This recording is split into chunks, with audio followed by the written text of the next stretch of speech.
You found the coolest place to be, the PlayStation collecting sets, and come on, won't you stay with me? Welcome to the show. Gather around the boys and girls, collectors from around the world. Let's show the people what they need to know. Welcome to the show. Gonna talk to guests, only got the best. Gonna put their knowledge to the test. Gonna laugh and eat, gonna live the dream. Gonna show you things you've never seen. Gonna sing the song to the break of dawn. Gonna run this party all night long. So come on everybody, let me see you dance. Get yourself ready for one more chance. You found the coolest place to be, the PlayStation collecting sets, and come on, won't you stay with me? Welcome to the show. Gather around the boys and girls, collectors from around the world. Let's show the people what they need to know. Welcome to the show. Welcome to the show. Welcome to the show. Welcome to the show. Yo, Hey. what is going on, everybody? Couple of It's the things. PlayStation Collectors Podcast, Season 4, Episode 32. I'm Joe Red. Joining me, as always, is Figsy. What's up, man? Yeah, what's going on, everyone?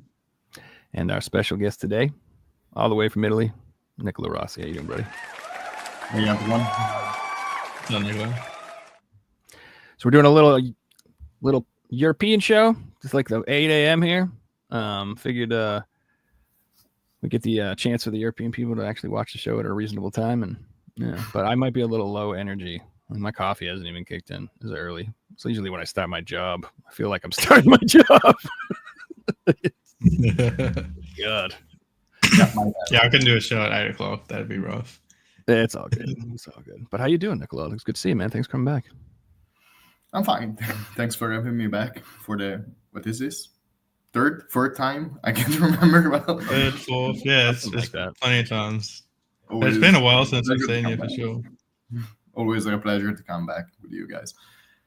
Yeah, we like to check in with our guests, see how they're doing, see if they picked up anything cool, how's the collecting going, if they're giving up yet. That's usually the real question. I was checking in to see how many people sold their stuff. No, I'm just kidding.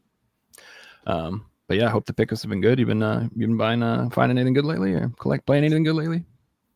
Yes, I've kind of slowed down collecting lately because many expenses. As you can see, already running low on space, so I had to choose more what I want to play, and rather than collecting stuff that just to put there. So I'm lately more focused on PS5, so stuff I want to play, but for PS3 and PS4, that I'm pretty much okay with that, with what I have. I'm cherry picking my usual obscure, weird, whatever stuff that nobody knows about. And I have pretty much bought all of the stuff I wanted. Some examples are even things that I don't even knew they existed till I saw them. And one example was this stupid CD. It was a promotion. I've seen you post that the other day. That's cool. I posted it the other day, and it was given with the Sony Bravia TV in late 2006, early 2007, and it was just pretty much a contest to win PS3, and it has some weird promotional trailers and stuff on the disc. Never seen that. I've got a nice firmware update, software update from 2008. Yeah, so And in case people didn't know, back in the day, they used to release firmware updates on disk in case you didn't have internet. So you could It still was- update your stuff. Which is so crazy to think about now, but That's why I feel like I need to explain it. Like we just are like, yeah, that's what that is. But like people who watching are like, what is that? Why? I also remember having some games that would update your software, because I clearly remember in the early days of PS3 I didn't have internet. I was one of those guys because Italy is like third world country when it comes to internet, more or less. And I clearly remember one game Don't know why, don't know which, but when I inserted the disc, it was like, okay, to use this game, you must update the software. You can download the software from this game disc. I don't know if you ever happened to. Well, I vaguely remember something like that because I never had internet on my PS3 when we first started as well. So, and I remember having a bunch of games and something like that occurring. So I'm sure it's a thing. Maybe Killzone 2? Yeah, it could be. Yeah. Looks like ages ago, but it's probably 15 years ago or something like that. Yeah. That's back when they did it, and it was free though. Free internet. You can just play for free. What a concept. Pretty cool. As far as like your collecting goes, yeah, I think it's definitely safe to say that PS4 collecting is starting to wind down a little bit. And I don't know if you guys saw the announcement that I think they announced that they're going to basically stop prioritizing PS4 releases on the online service soon coming up. So like, you know how they offer free games if you subscribe to your PS Plus or whatever. Like right now, they almost always standardly are offering PS4 stuff, but they're going to like not do that as much anymore. They say they'll like occasionally do it, or they'll do more PS5 or games that are on both, that sort of thing. But yeah, like it seems that even Sony's finally kind of maybe signaling that they want to try to wind down the PS4, but I don't know if how long do you think that? I mean, I think people are going to be making PS4 discs for a long time. I think Limited Run and all these other companies are going to be making them for a while. So I'm curious. Yeah, I think it almost makes more sense to make a PS4 disc because you don't have to print 1,000 copies. That's the same as PS5. But if you print for PS4, you've just opened yourself up to 150 million PS4 owners, not just PS5 owners. So you've got such a bigger market, you know. I agree. And most of the games that they're going to release don't require like a PS5 to play, especially if it's a lot of indie stuff and games that just aren't that intense. So I don't know, but like I find it interesting how long the PS4 is. Like they're saying the PS6 is supposed to come out in like a year or 2 or 2 years, something like that. I think they said 2027. I've heard that's the rumor. That's the scheduled release, and like we're still getting PS4 stuff all the time. It's kind of weird. We're in a weird spot right now. Yes, definitely. But I'd say it was about time they tried to at least stop this trend and say, okay, PS4 is now done, just go to PS5. But yeah, it's a strange spot. I know a lot of people that are trying to collect to enter PS4 world now rather than PS5 because they are saying, okay, PS5 is unuseful. Why should I get PS5 if I only have a bunch of exclusives that I rather play probably on PC right now rather than a PS5? Not entirely agree with them, but I can see their point, definitely. So, especially when you add Game Pass into the argument, you know, you can get Game Pass on PC as well. So it's a really hard argument to come back for PS5. But like, there's plenty of games out there at this point. You know, if you go to PS5, you're not gonna have nothing to play. That's for sure. Yes, but the feeling is that many people don't know that. I mean, also as of today, I remember posting my collection in an Italian group, one of those, let's say, general groups with just video game enthusiasts, I would say, but many casuals to say in a bad way. And I remember saying, a lot of people saying, okay, you have 100 PS5 games. I didn't even know there were that many. And I was like, okay, if you said that 2, 3, 4 years ago, I was okay with that. But right now there are like, what is that? How many games Sean has or James has? Thousands. Yeah. Well over 1,000 games. Without even counting the limited run and stuff. So a lot of people still perceives PS5 and Xbox like newer consoles without games. That's probably the issue with that. So I think, there's so many games, but the exclusives, there's way less. So that I get that complaint. Like I guess I saw a stat that was like, at this point in the life cycle, there's like a little over 30 Sony exclusives. But back in compared to the PS4 up to this point, they were like 200, 300 or something like that. There was like way more So I don't know, but I also think that the age of the exclusive may just be dying in general, which is like one of the main topics of this show. Is just like I don't know how much long. I mean, I feel like Xbox is sort of throwing in the towel. I feel like this reminds me of like Sega, when Sega was kind of like, I give in. Like I'm just going to start releasing software on other consoles instead of trying to produce consoles. Like Xbox, I feel like is going to go that route. And I feel like at some point they're just going to ditch consoles in general and make it a streaming service and then release their games on as many platforms as possible.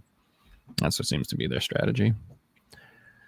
Just to add to what you're saying about exclusives, I think another big thing for the reason behind what people like, casuals say is the amount of AAA like exclusives are really small compared to PS4 generation. You know, PS4, even like 2 years in, we were getting, you know, The Last of Us 2, God of War, Horizon Zero Dawn, Bloodborne. Like they were dropping game after game after game after game.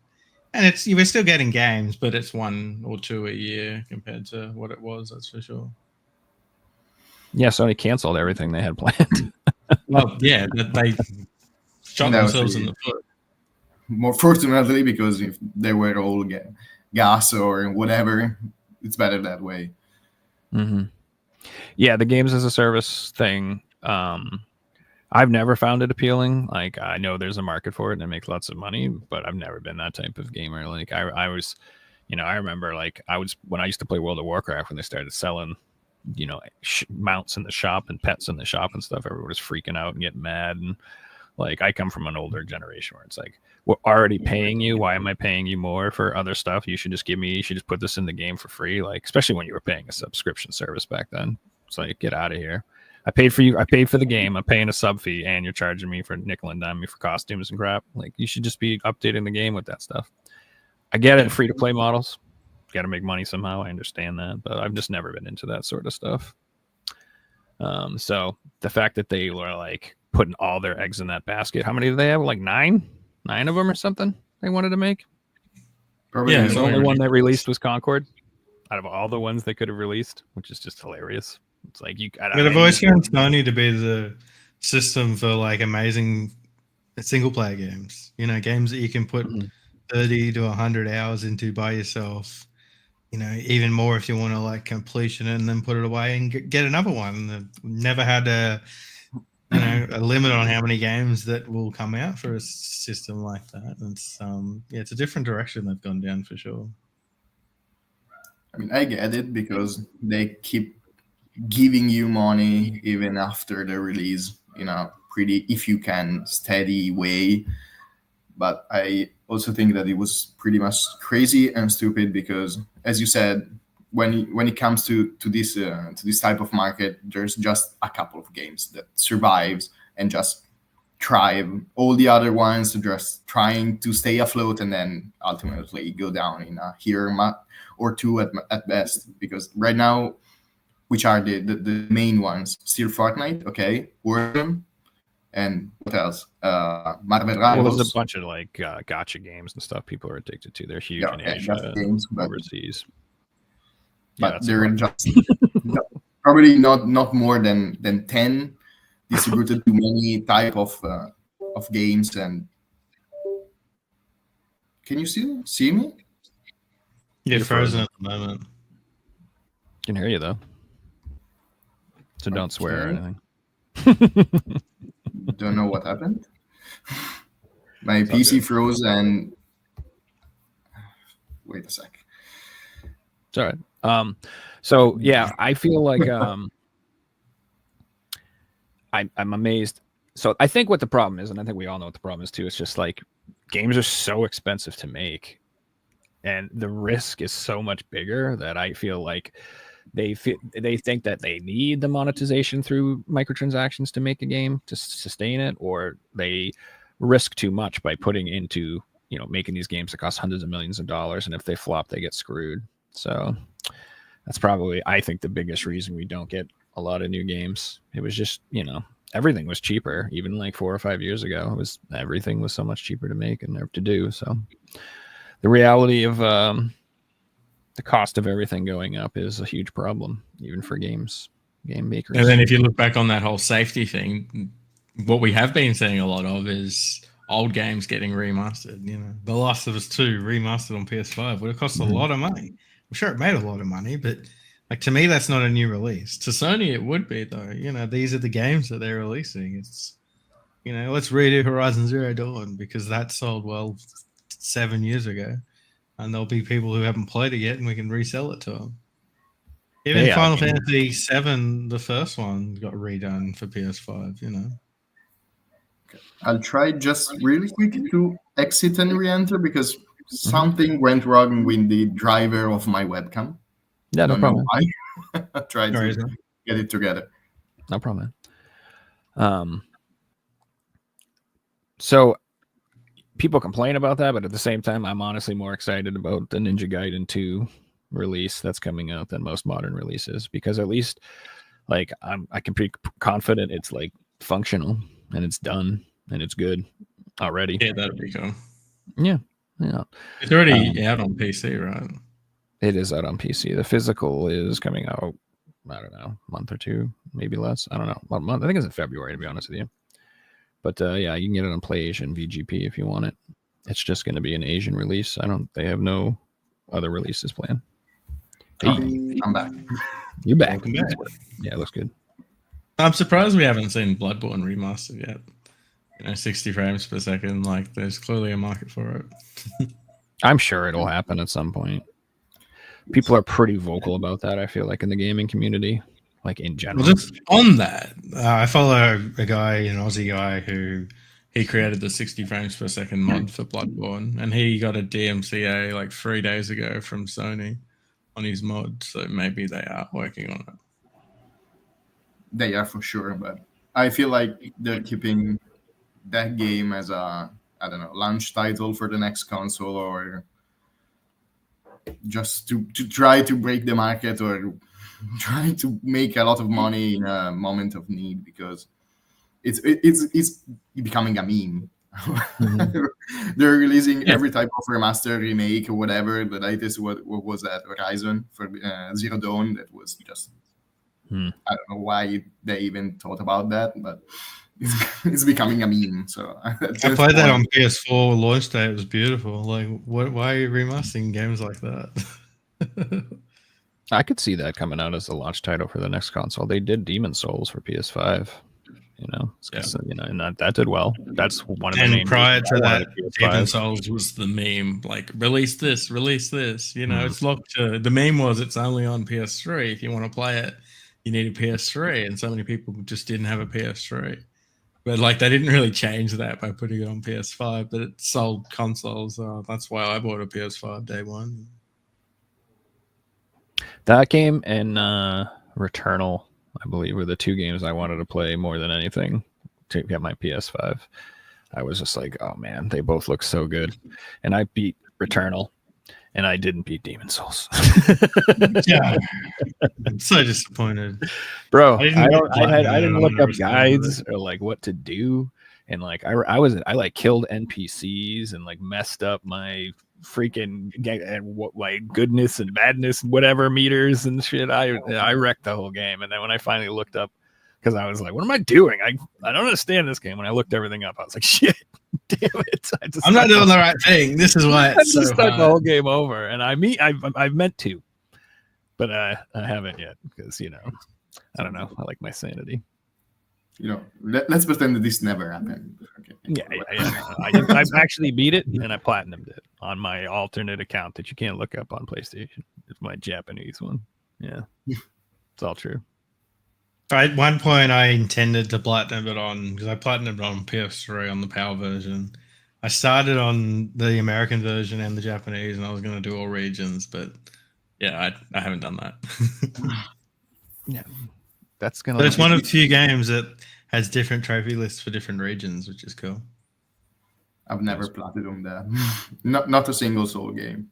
I've done every single one. I love my Souls games. So. Well, you said that one of the reasons you bought it is because that game came out. Now that's an exclusive, and that's one of the big topics. It's like we're getting a bunch of Xbox games coming to PlayStation now. You think that's gonna how you think it's gonna work out for Xbox if they release, so I don't know. It hasn't like their exclusives haven't gotten me to buy one anyway. to be fair. So having them come to PlayStation for them is a win from my perspective, because now I'm going to give them money for the first time. So it is good in that way, but I don't know if you're an Xbox fan, how would you feel? I don't know. But right now, Xbox's goal isn't to sell you an Xbox; it's to get you to subscribe to Game Pass. I feel like that's it'll be a case of they want everyone to have their games, but they'll still drop their timed exclusives. So it'll be like, let's release this really cool game for 12 months only on Xbox, and then give it to PlayStation. Blah blah blah. But if we can get 10 million PlayStation players day one who have suddenly got trust in the company because they've been playing our games and loving them, more money for them. Yeah, I like that model anyway, because I always usually hold off purchasing new games because they're always broken and their first release sucks and it needs 3,000 patches and updates anyway. So I usually hope that in 2 years when I want to buy it, that's like going to reprint with the updated patch on it, and the new Nintendo cart with the version 3 point whatever that has all the good stuff. That's where I'm at with collecting. Like, I feel like you get punished for buying day one releases big time now. Like, you do. It's awful. You're the game tester. Game testers aren't a thing. It's day one buyers, which sucks because I buy into the FOMO of this awesome product. You pay the most and you get the worst version of the game. And then, like, how many times have you finished a game and then read like, hey, that game you just finished got an update, and now there's this and this and this. You're like, what the hell? I just finished that game. You want me to, I have to play it again now? Sons of bitches. I think Nicolo froze again.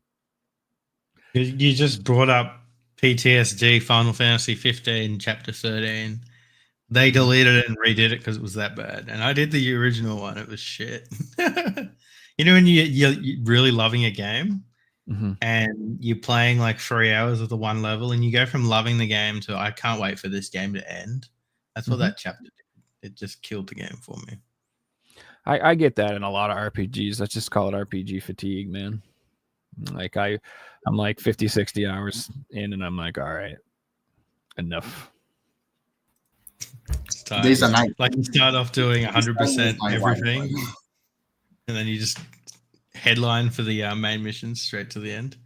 Yeah, that's exactly what happened to me with Rebirth. I was like trying to literally do every little thing, every little game, collect every little figurine, everything I could possibly do. And then about a certain point, I was just like, I can't remember what it was. I think I opened up some other thing and I realized how much more there was.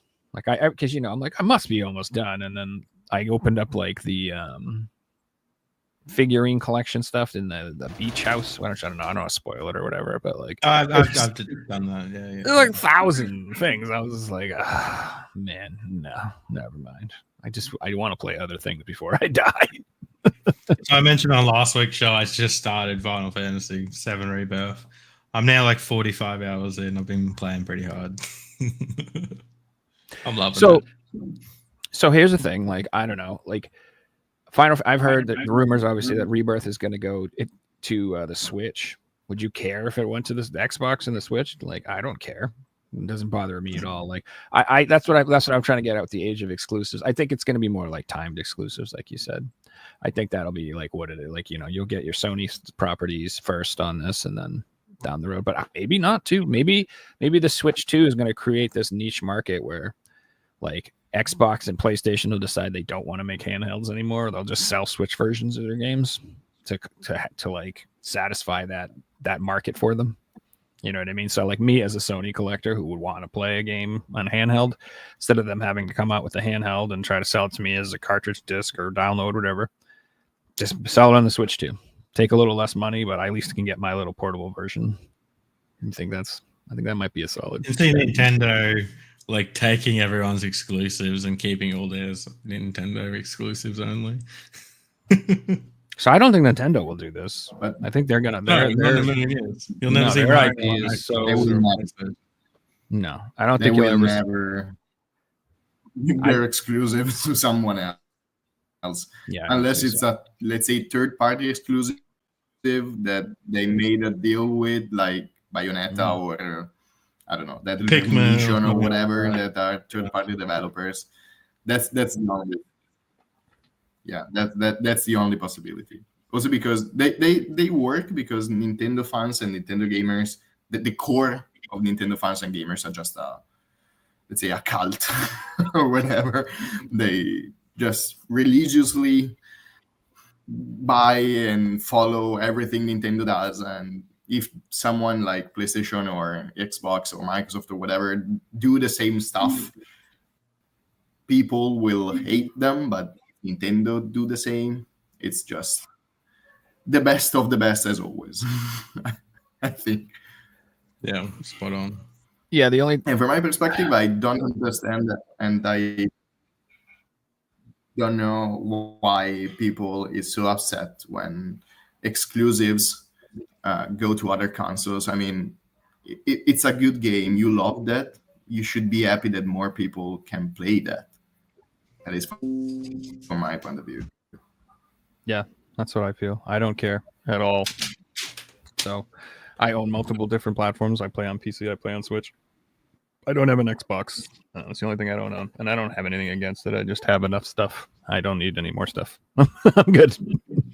But like I'm curious, you think that so I don't think Nintendo will ever do PC. But if they did, I would see the only way that would ever happen is if they literally opened their own storefront, and they wouldn't use Steam. You would have to go to like a Nintendo storefront, make an account, and download their games and play them on PC that way.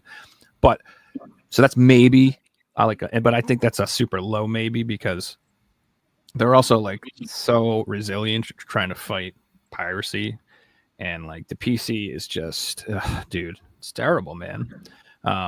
So that Speed Killer mentioned, we were talking about Rebirth. Rebirth is on PC, and I don't know if you guys saw, but like it, got released on PC, and then within like fucking a day or like I don't even know, it's like 24 hours, something like that. They'd already been cracked, and now people are saying it's been downloaded.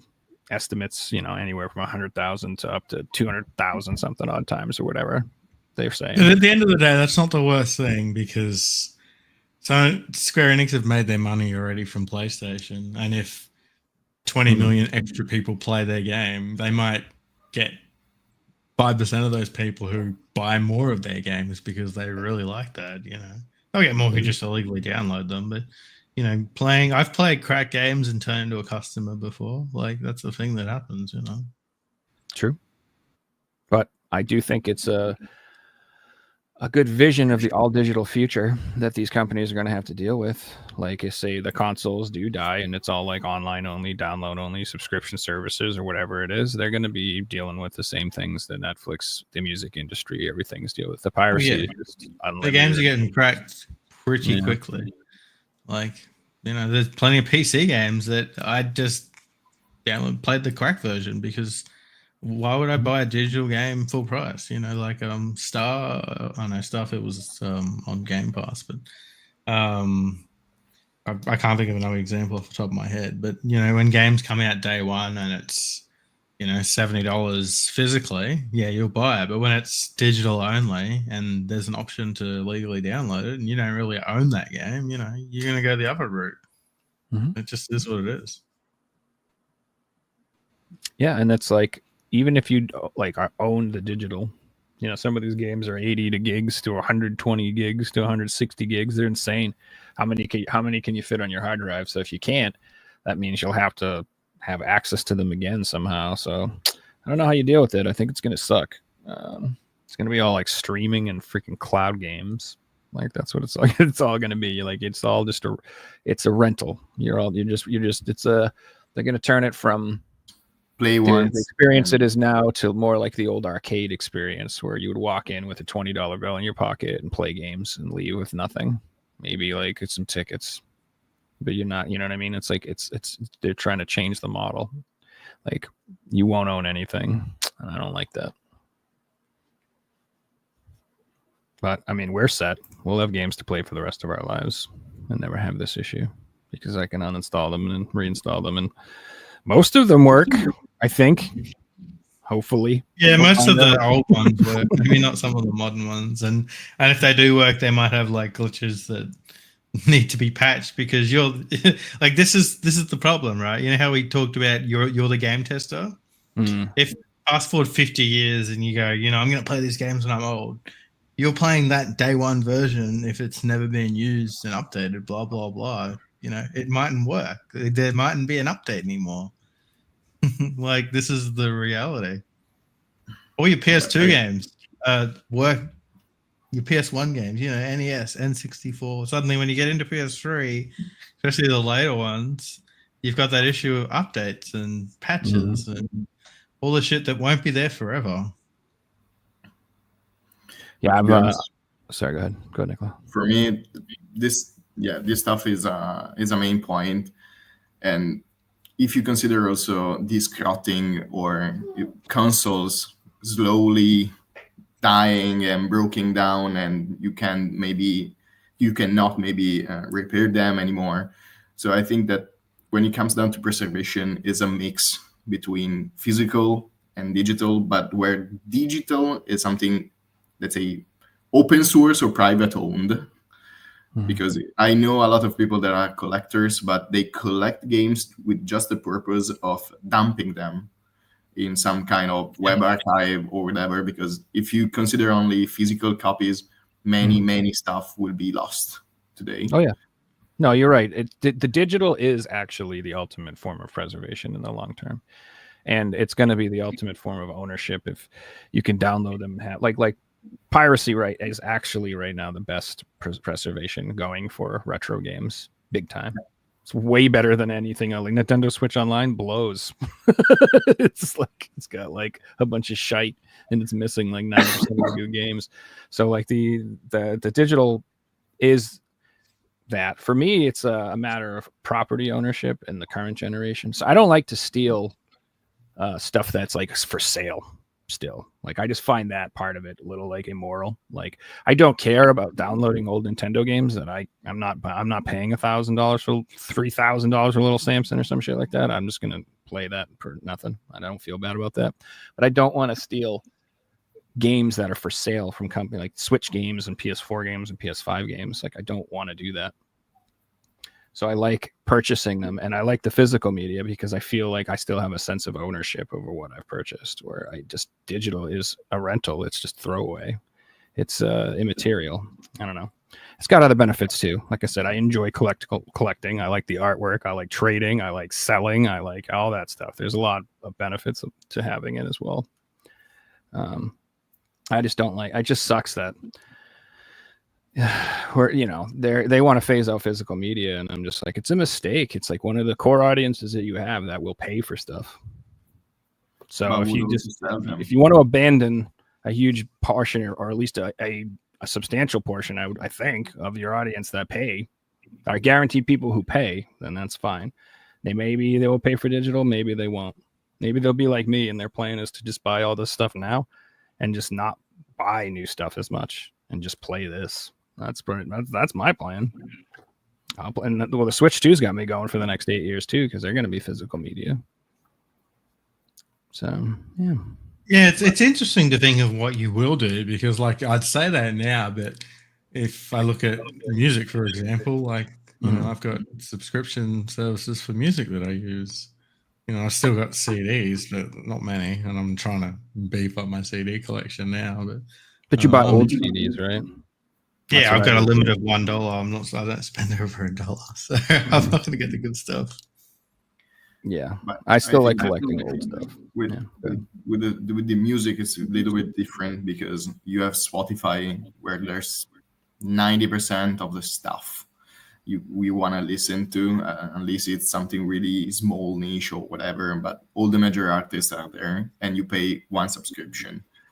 When it comes down to video games, it's in the middle to Spotify and to the shit show that now is the movie and TV series situation, where you have thousands of subscriptions with just couple things interesting here, couple of things interesting there, and you probably rather buy the physical one or even go to piracy rather than paying a subscription. So if gaming goes to the direction where, I don't know, the Game Pass is Spotify, so there's pretty much everything in there, and there maybe the PS Plus with the remaining stuff. Digital can work. You will eventually pay. even if you're a collector, I would pay. I mean, even if you charge me maybe 500 euros per year, that is much, but I'd pay that. If I can pay whatever I want, whenever I want, okay, I'd go for that for sure. It's always you actually nailed it on the head. Like I pay for music, but I pirate like TV shows and stuff because it's a ripoff. But music makes sense because it's not insanely expensive, but it's enough that you'll keep paying it every month because it doesn't feel like you're forking out hundreds of dollars. Like sport right now is becoming a joke in a lot of countries. To watch your certain sport team can cost like $1,000 a year, which some people just don't even consider that. They're like, well, I'm not going to pay for that. There's another option. I'm going to go down the $20 a year option because I'm an idiot if I take the $1,000 a year one. But music's not like that. $10 a month here, there, 15. Yeah.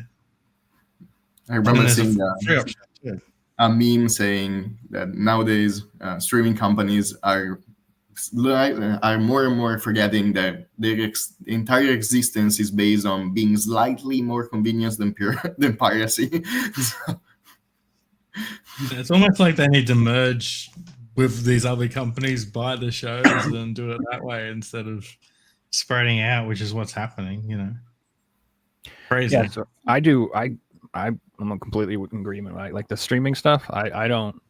If we watch streaming stuff, we usually sub to like 1 month, watch everything, and just cancel it, and then we wait a little while. And I've been buying tons of actual media, like TV shows on Blu-ray and stuff like that, because we realize that more often than not, when we're watching streaming stuff, like we don't want to watch 90% of the new shows anyway. We would rather watch an older show that we like over again for the second or third or fourth time. Like we've done that a bunch. I don't know. We do that all the time. So we're just like, let's just get the stuff we like. We just don't need these services. Like Disney Plus was the perfect example. My sister let me use her Disney Plus, and I was like, cool, Disney Plus. And I looked at it and I was like, oh, look, there's like 8 cartoons I liked when I was a kid. Those are nice. Oh, look, there's like 2 or 3 movies I liked when I was a kid. That's nice.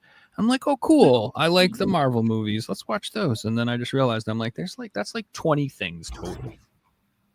How about I just buy those 20 things on DVD, and then I never need Disney Plus again because they don't have anything else I want to watch anyway.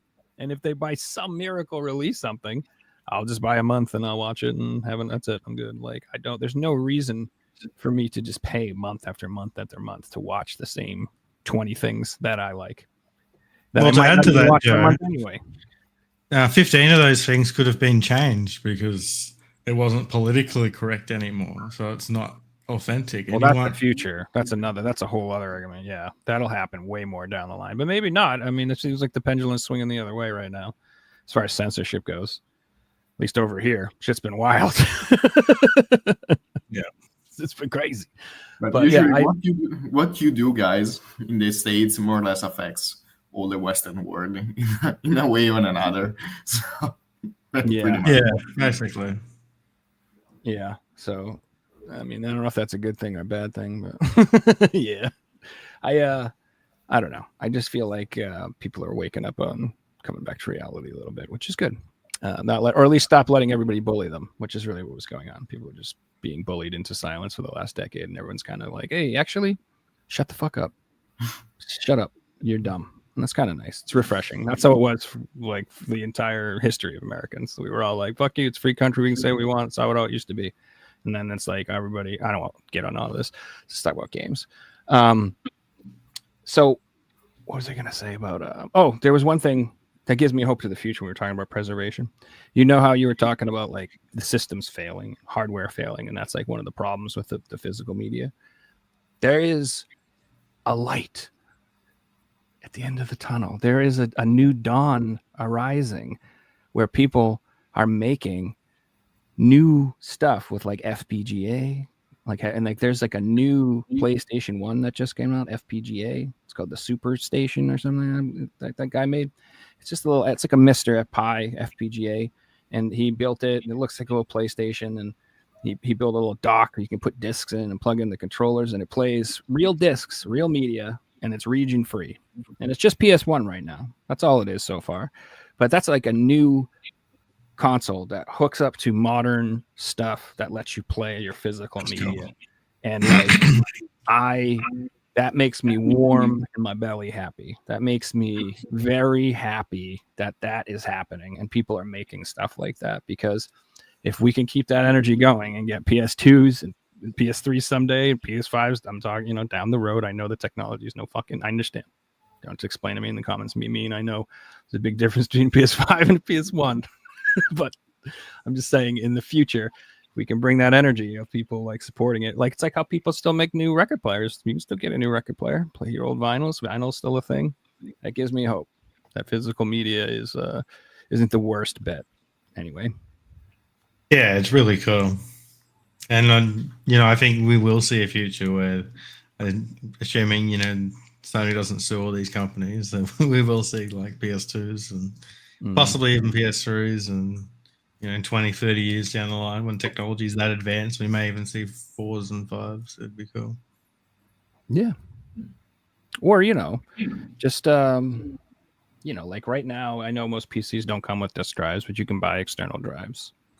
And with like emulation, you can pop your discs into your PC and play your discs through emulation on your PC. Like, it'll play them and read them, Well, that's kind of cool. So it's, the data preservation on the physical hardware is good as long as it doesn't like disk rot or whatever, or like become corrupted over time or something like that. I've heard like, I don't know if any of this is true, but I've heard like Switch cartridges at some point, like the data will decay on the cart and not work anymore or some shit like that. I don't know. Someone try to explain it to me. I don't know if it's true, but I just like this, like there people are saying that like long term, eventually it'll fail. I mean, like that comes down to storage and blah blah blah. Like if you're storing it in cool room, it's it's gonna happen to a lot of other people before it happens to you. Like I've seen disk rots on games that are just left in the sun for like 10 years where it's hot. Okay, it makes sense. You leave me in the sun for 10 years, I'm gonna look pretty bad too. But if you store it in good conditions and keeping it clean and stuff, these things are gonna last a lot longer than if they weren't. So, or maybe don't smoke in the same room, or don't be the guy that has 100% of the humidity in your game collection room, because many times it's like that. Some people saying, "Okay, my disk rot," and then you see where they store the games, and I get it. I can get why it got mold on it. Yeah, I've never ever had an issue like that. I've never had a problem with any of my games. I actually had one similar issue, or at least I feared that was something like that with the Annapurna Ultimate Edition. That's very strange. I think it's a production issue or something like that. Couple of games in this collection, they just started to, let's say, have a kind of mold or whatever in the cover, inside the plastic of the case, and you can just wipe it off.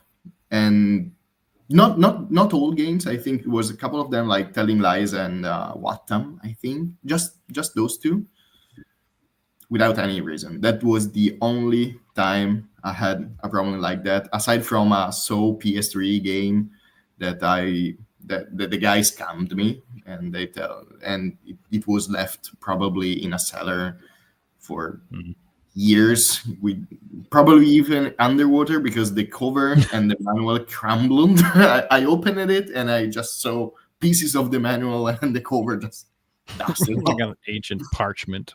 And I saw mold, and I was okay. I can get why it's moldy.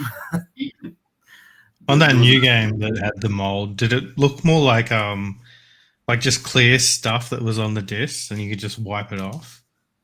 No, there was. I'm pretty sure what it is I get it in a lot of brand new DVDs, and I'm told that it's a manufacturer error when they try and print stuff really fast. When they're printing Blu-rays, it just leaves this like stain on it, and I just get alcohol and wipe it off. Like I bought like 2,000 DVDs brand new from Sanity once, and almost all of them had it on. And I was selling them sealed, and people were opening them, complaining, and I did research and found out it was just like a DVD manufacturer thing. So I just sent them like a generic letter every time and told them to clean it with alcohol, and most people were happy with it. But it's really common with DVDs. I haven't seen it with games before. DVDs or also Blu-rays? DVDs and Blu-rays. Both, okay. But I did want to there make will be no issue since they stopped producing Blu-rays for DVDs for movies and stuff. So. Yeah, well, I did want to make a correction. I think we mentioned an article that I read about like Sony stopping making Blu-rays and stuff, but that was just rewritable media, apparently. I was told it was just for the movies and TV shows, but they will keep doing the Super HD ones. This is why it's impossible to get good information out there. The first article I read, it was like blatantly implying they were ending like all media. But then I saw like 2 or 3 things throughout the week that was like, no, they're not doing that. They're ending just rewritable media. Like it's just Blu-ray, it burns discs and stuff like that. That's still a thing. Yeah, exactly. Because apparently there's a, well, I guess if you do pirate a lot of stuff, that would be one solution to storing the data. You can just burn a bunch of stuff and keep it on.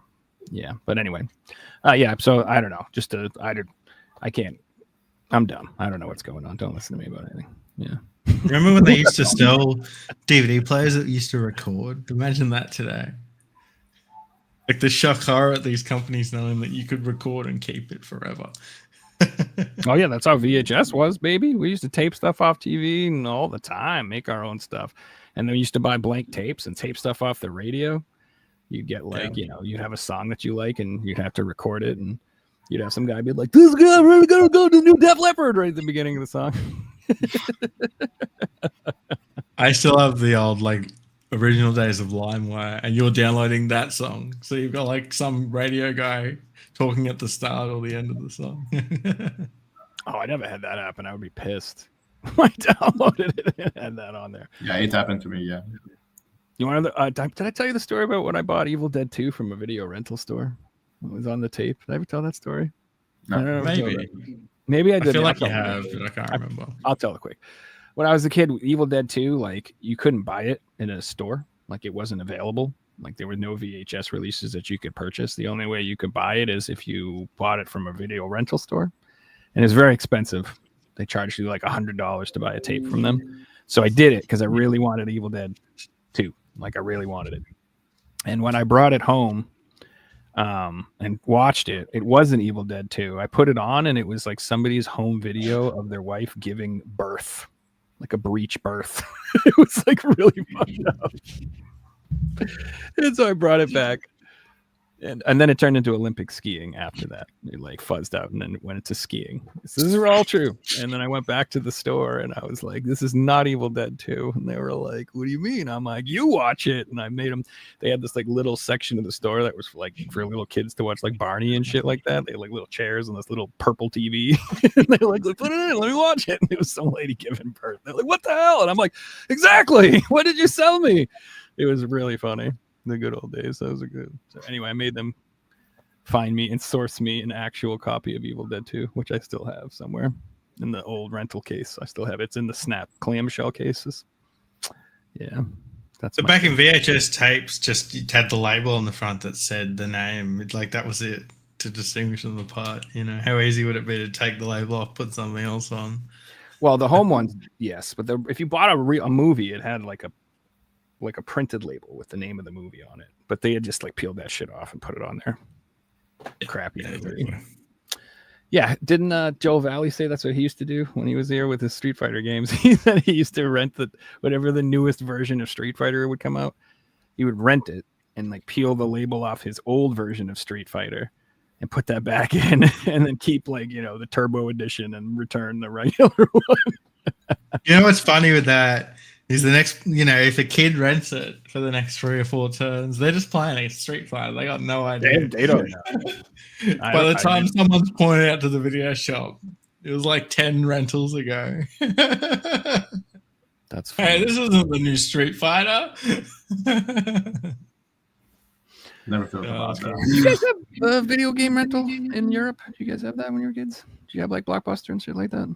Yeah, we used to have Blockbuster. We also rented a couple of games, but it pretty much died when I was a kid.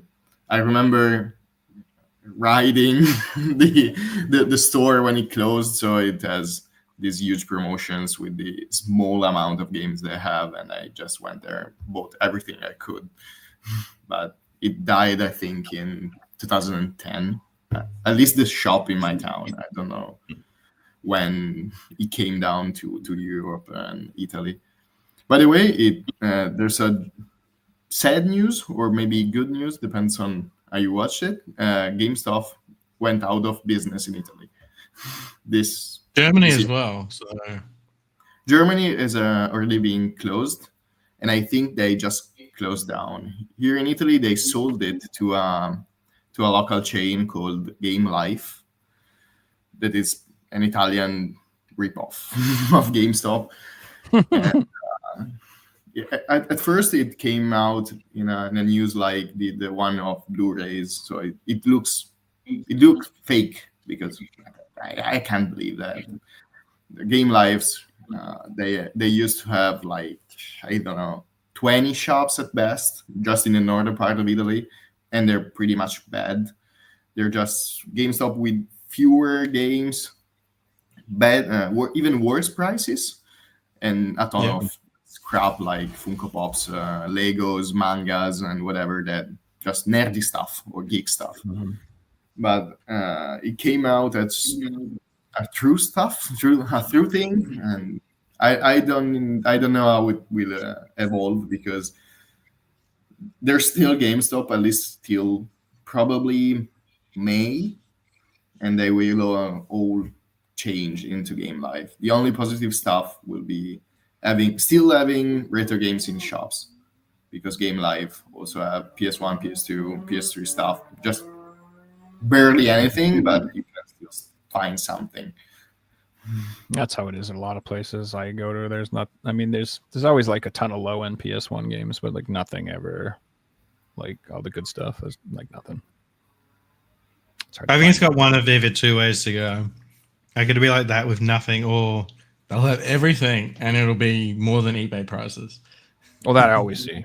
Yeah, the prices are always more than eBay, which is not how it used to be at all. No, never. Like I understand the argument, but as a buyer, I'm just going to buy it on eBay. Yeah, I'll wait exactly. 4 days and have free return, and if I'm not happy with it, I can send it back and get my money back. No questions asked. Blah blah blah.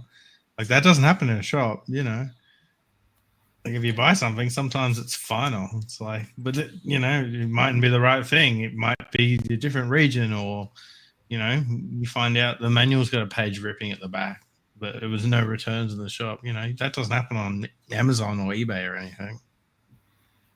But I feel like this applies only to modern consoles and games, because if you go to retro games and you, as a couple of friends who also collect high-end games in, let's say, retro consoles and stuff, they usually value this type of shops that for us are just crazy, because I can get the game cheaper anywhere else. But when you go for retro game stuff that it's high priced, a lot of people tend to buy from these shops because they can see the stuff. They do not have the fear of it being damaged in transport because poorly packaged or poorly treated by the courier, especially with the cargo stuff like NIS or Super NIS games. They're pretty fragile, that kind of stuff. But I have some of these retro game shops popping out lately in my area, and they're all awful, just awful. Many don't even have prices on games on stuff. You just have to Yeah, that's bring the worst. to the Bring it up guy, there. and he just looks up on eBay and gives you the same price. If you're lucky, Yeah. he looks at the sold stuff. If you're not lucky, he looks at the highest on sale stuff you can find on eBay. I had a guy, a girl actually. It was really strange. This was a shop that it wasn't a shop, because when I got there, it was wrapping car, let's say car shop. And it was like, okay, what this supposed to be a video game shop? No, it's the wrapping card shop with above that the personal collection of the wife that also happens to be sometimes a shop. And this girl has the most random but yet awesome stuff ever. I've seen high-end price stuff that I've never seen in my life, at least in person. Just put randomly inside cabinets or whatever. And I asked for a sealed copy of Dante's Inferno Santa Lucia edition for PS3. I think the first sealed copy I've ever saw in my life. And she was like, I don't know. Looks up to me today and say, okay, the used one goes for 80. No, okay, this one sells it for 120. No, this one sells it, for 200. So the price is 200. No, lady. If someone sells it for 80 and someone other sells it for 200, the price is not 200. It's probably 80 or less because that's the point. And she ended up not even wanting to sell me her sealed copy because she couldn't find any selling insertion. It was like, okay, I don't know how much it would be. So I'd rather keep it rather than selling it to you for less than what it's worth. It's wild to actually say that to the customer. Yeah, I'm going to invest in this store product that I'm trying to sell in my shop. no, that was her personal collection, 100%. Because I entered just to see some stuff, and I ended up being kidnapped for at least 1 hour, and she wanted to make me see everything she had, like the Panasonic GameCube one. She had one sealed copy, and she was like, "Okay, I bought it from a shop in early 2000 or whatever." And nobody bought that, so it's still here. Mm-hmm. And now it's not for sale. And she had tons of consoles or bundles that I'd never seen in my life. Ton of sealed or at least new Neo Geo games. Just crazy stuff. And I was like, okay, but if you want to sell this, why it's still here? Because I just sell to people coming to my shop, and I don't promote my shop. Mm-hmm. That makes sense. Yeah, it reminds me of the American TV show American Pickers. That, like, go to these old people's houses who are like dying and have like 4 sheds full of stuff, and the kids don't want to sort it out themselves. And then they're walking through like, can we buy this? No. Can we buy this? No. Can we buy this? Oh, nah. Can we buy this? No. Walk out like empty-handed. So yeah, it's supposed to be more or less the same. Yes. True, but I mean, let's say somebody came into your game room and you're like, and they're like, "Hey, can I cherry pick your collection and lowball you on all your best shit?" Because that's probably what those guys do half the time. They're like, "Can I buy this?" And the guy's like, "No, that's like the most valuable motorcycle I have in my whole collection," or something. I don't know.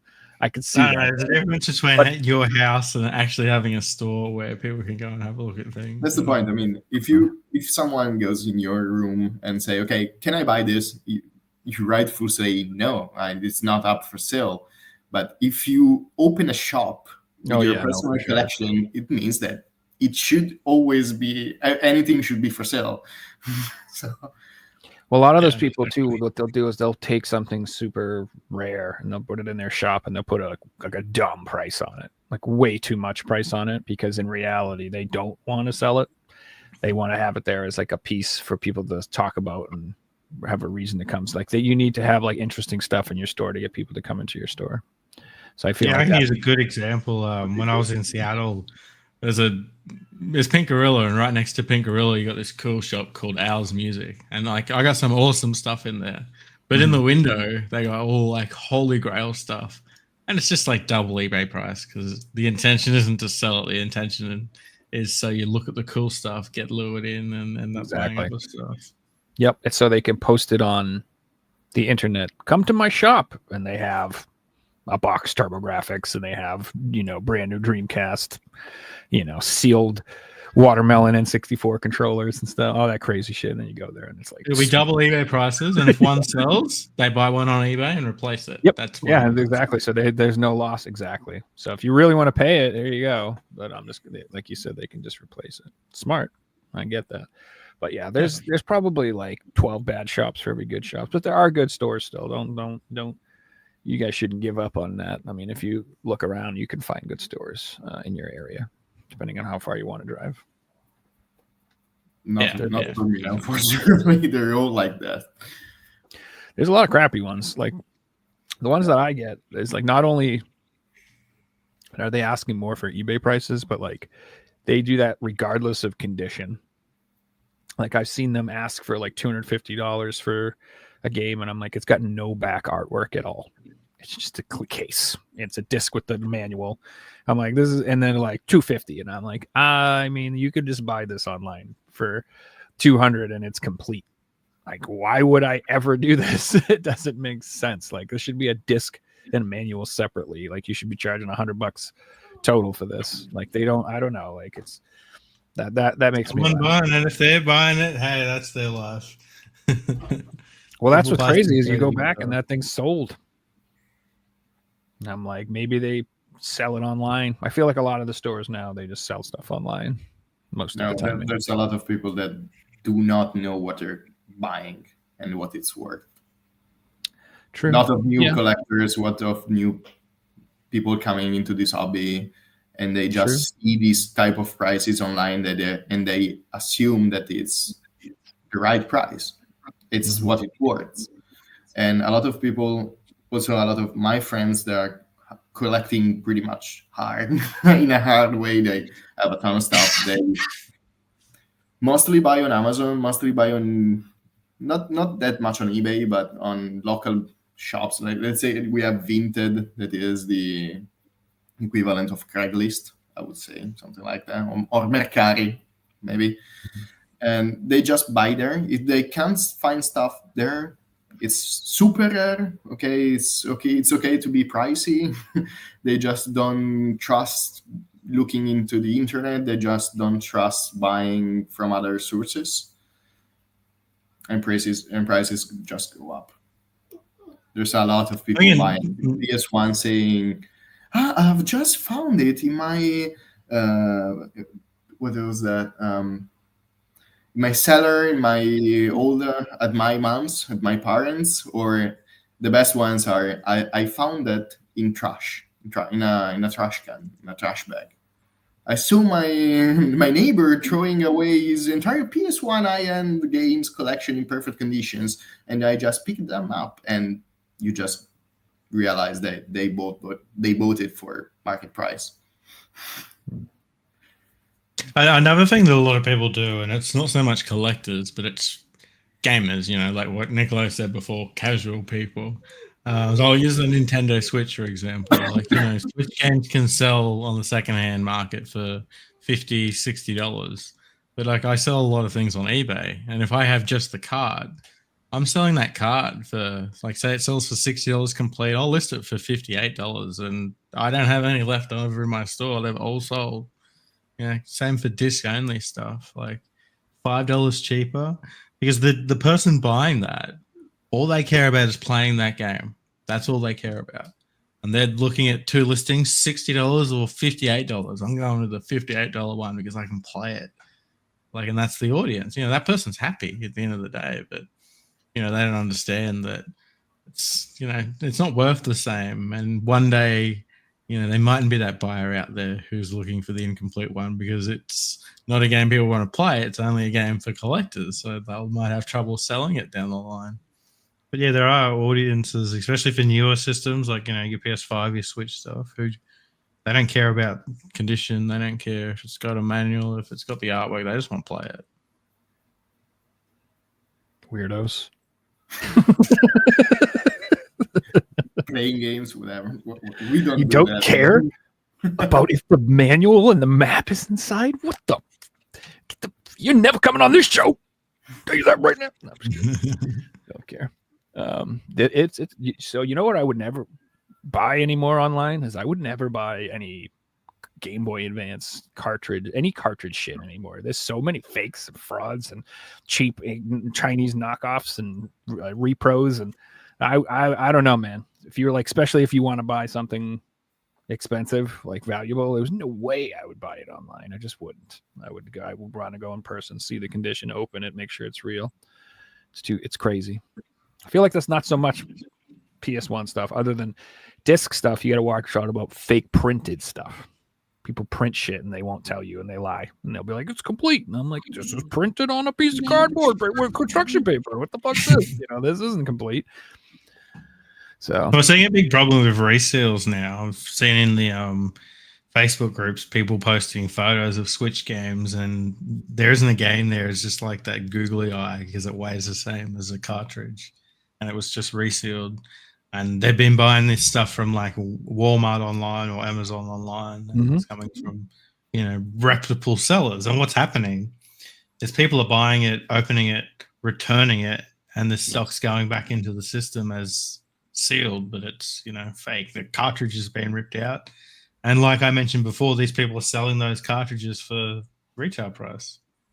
You can see a lot of vintage sellers with just games, with just CDs or just cartridges, and they have dozens or even hundreds of them, and you figure out how can you only have loose stuff of newer games.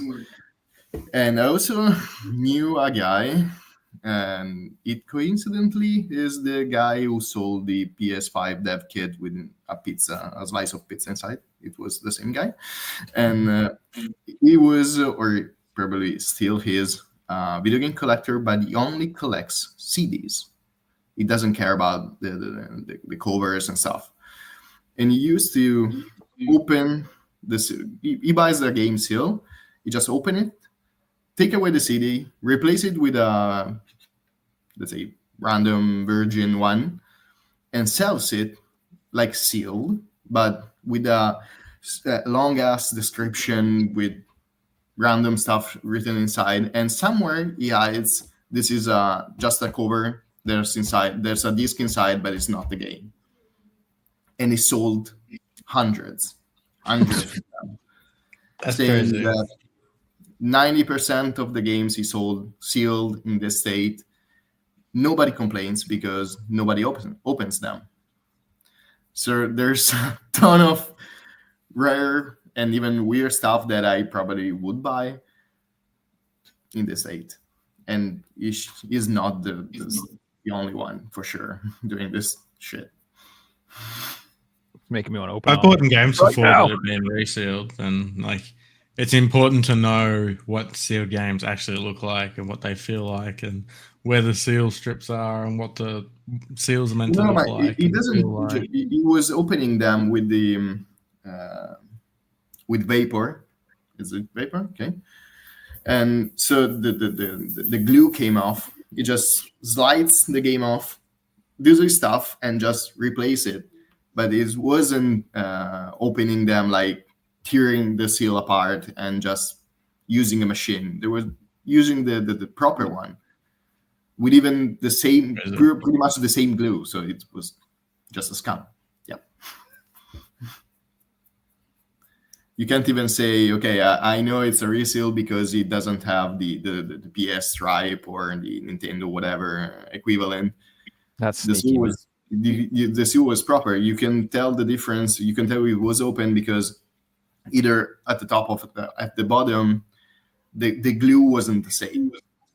But if you don't know that, you go for it. Yeah, a lot of these people buying the stuff wouldn't have hundreds of seal games that they can compare with, and wouldn't be aware of that. I'm sure a few people like returned his stuff. He wouldn't have been able to get away with it with everyone. There would have been a lot of people who opened it too. Like that's Because also I think a lot of people are buying new games to play. He was mostly selling collector stuff, like not the average game the average player would buy. I mean, it wasn't Assassin's Creed, it wasn't Call of Duty, it was whatever. It was import stuff, Japanese, Asian, American, but maybe games with a price tag of 60, 70, 80, 100 euros. So many people buying a sealed game like that would probably keep it sealed. Yeah, it's sad. Hopefully not too many people got scammed, but by the sounds of it, a lot did. I'm opening all my PAL games right now. As soon as this show is over. I swear to God, if there's a fucking And Finding, any if Walmart there's a games Finding as Nemo well. in any of them, I'm gonna be pissed. Some random ass shit. Oy. So I think I heard that VGP was going to reprint a PAL game for the first time. Is that true? I heard that they were targeting that Evil Inside game that came out on PS5. It's like a PS5 horror game, and they're going to reprint it. How does that make you feel? Scary. Well, that's exciting because right now the PAL market's kind of crazy because we don't have reprints. So like expensive games are expensive. You know, there's $500 PAL PS4 games that you can buy the North American version for $20 for. Mm-hmm. Like, it's crazy. It's even like PS3. I was talking to Sylvan a couple of weeks ago about the PS3 and talking about the games that he's got left. And like most of the games he's got left are over $100, but they've all got reprints in America. So they're all like $20, $30 for US. So it's crazy like how much more expensive it is to go for a PAL set today because there isn't reprints. Even like used games are worth more than sealed American games because, you know, there's not many of them. It's crazy.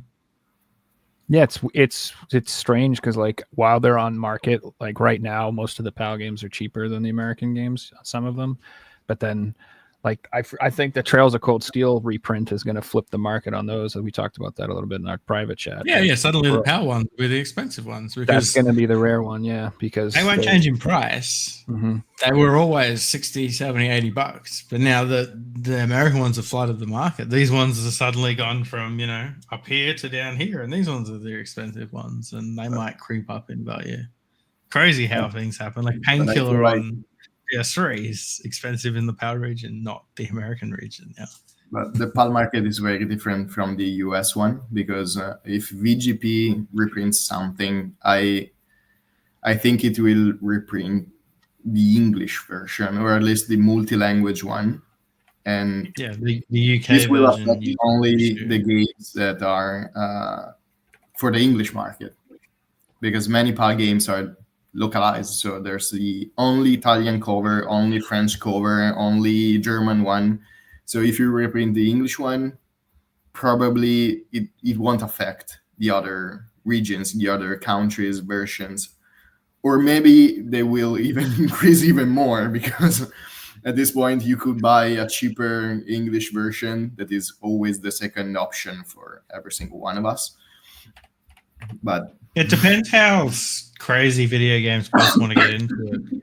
If they find out, for example, that, you know, the French SpongeBob's expensive, they might buy 1,000 copies and sell them at retail because they know that they'll sell them.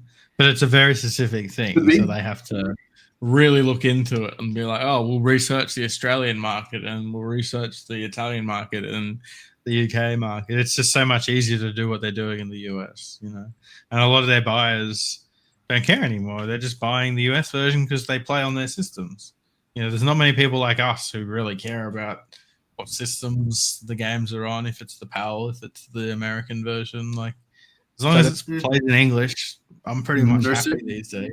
There's still a lot of people not buying Western foreign versions because they fear it will be in Italian, it wouldn't be in English, it wouldn't be in German, it would be whatever. A lot of people won't buy Eastern foreign stuff. Even on Amazon, they keep asking, but if I buy the French version, will it be in Italian too? Yes, like always. Yes. So there's also this issue. I just think it's super funny because I bought Painkiller and I was like the ESRB version at the time was so expensive, like $200 or something. This is before the reprint, and I was like, all right. No, it was close to $1,000 before the reprint. Well, I'm not talking about sealed. That was an open one. I saw them. Whatever. They were mad expensive, and I literally found the PAL copy. I ordered it from Malaysia, and it was $20 plus 15 shipping. I paid $35 for it. And brand new sealed, not open game. And I just looked it up, and it's like the sealed PAL is like 150.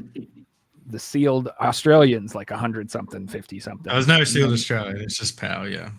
Yeah. Well, then Oh, well, I saw an Australian ranking. Are those fake? Did they not get a release there? Nope. Oh, well, I'm probably fake. Anyway, the US ones are $40 new. You get them sealed. It's so fun. And you can probably find a retailer who's selling them for like 25 on sale, you know. Yeah. It's so that's hilarious to me because I was like, I don't, like you said, I'm not. The only time I don't like getting other regions is if the games are multiplayer oriented, online oriented, because I don't want to have to make everybody make an account in Europe or Japan or whatever the hell to play it. And then if it's got a bunch of DLC, I don't like having it on my other account. And then I'm assuming if you can't get the platinum on your account if that's the case, if it's the wrong region, if you have it, if you know what I mean, like you want it on your main account, or whatever. So there's a reason. Depending on the game and things like that. Most of the time, I'm not doing any of that. I don't like playing with other people. I don't give a damn about the platinum, and I don't care. I just want to play it. So yeah. Speaking of that, I'll get a story for you. I sold a game probably a month ago, a PAL game to someone in the US, and they messaged me. All they asked was, "Hey, has the DLC been used?" It was a brand new game, hadn't been used. It'd been in my collection. I played the game prior to owning this version. It was Sleeping Dogs. I played it like 15 years ago. This is like the 10th version I owned with DLC, blah blah blah. And I thinned out my collection to just keep 1 or 2 copies of every game. So I got rid of variants. Anyway, I sold the copy. DLC hadn't been used. But in the back of my head, I'm like, should I tell them that DLC is region free? I don't need to do that. Like, is it my job to educate the person when they're buying it, or they're buying a PAL game? Should they just know that? And they're paying all this extra shipping to get it, and then of course they get the game. The DLC doesn't work. Are you using a North American console? Well, yeah. Well, it's not going to work because that's not how DLC works. So on PS3, you couldn't download a different region DLC at all? It was console based? Not if it was like a download code. Interesting. So on PS4, you can, and PS5, you can. You just have to make a count in that region on your. No, you probably do that, but the yeah, average person probably isn't going to do that. Yeah, so I have like my US account, my European account, my Japanese account because of some games only came out in that region. Like there's like shmup I have that it only came out in Japan. So if I want to play the DLC, I have to play on that account. That's just how it goes. So I don't know. Turkish account, of course, for the cheap games. What's that? Turkish account, of course. No, of course. Well, that's for if you know, you know. Yeah. So you've been picking up anything good lately in your hunts, Nicolo? You want to show off? Do some pickups? Okay, yeah. I have a couple of weird stuff as I mentioned earlier. One of my favorites is the pre-order bonus of GameStop Italy of Infamous Second Son. That was my duck, and it was the one that it was supposed to come with 2 Red Bull.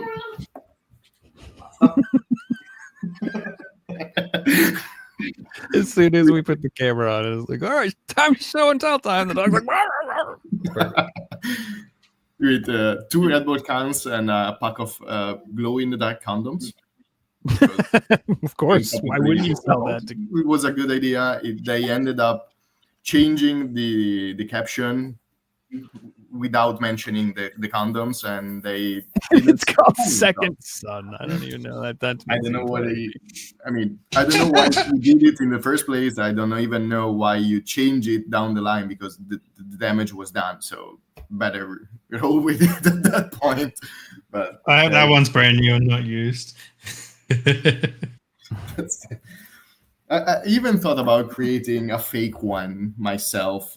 I found some website printing whatever you want on the condom, but it was like 15 euros for one, and I'm not gonna do that just for the joke. And my other, I think one of my most favorite pickups from last year was Concord, but not the usual Concord. It was the Ukrainian version. So why don't I went to Ukraine for buying one of these? Because apparently this was never actually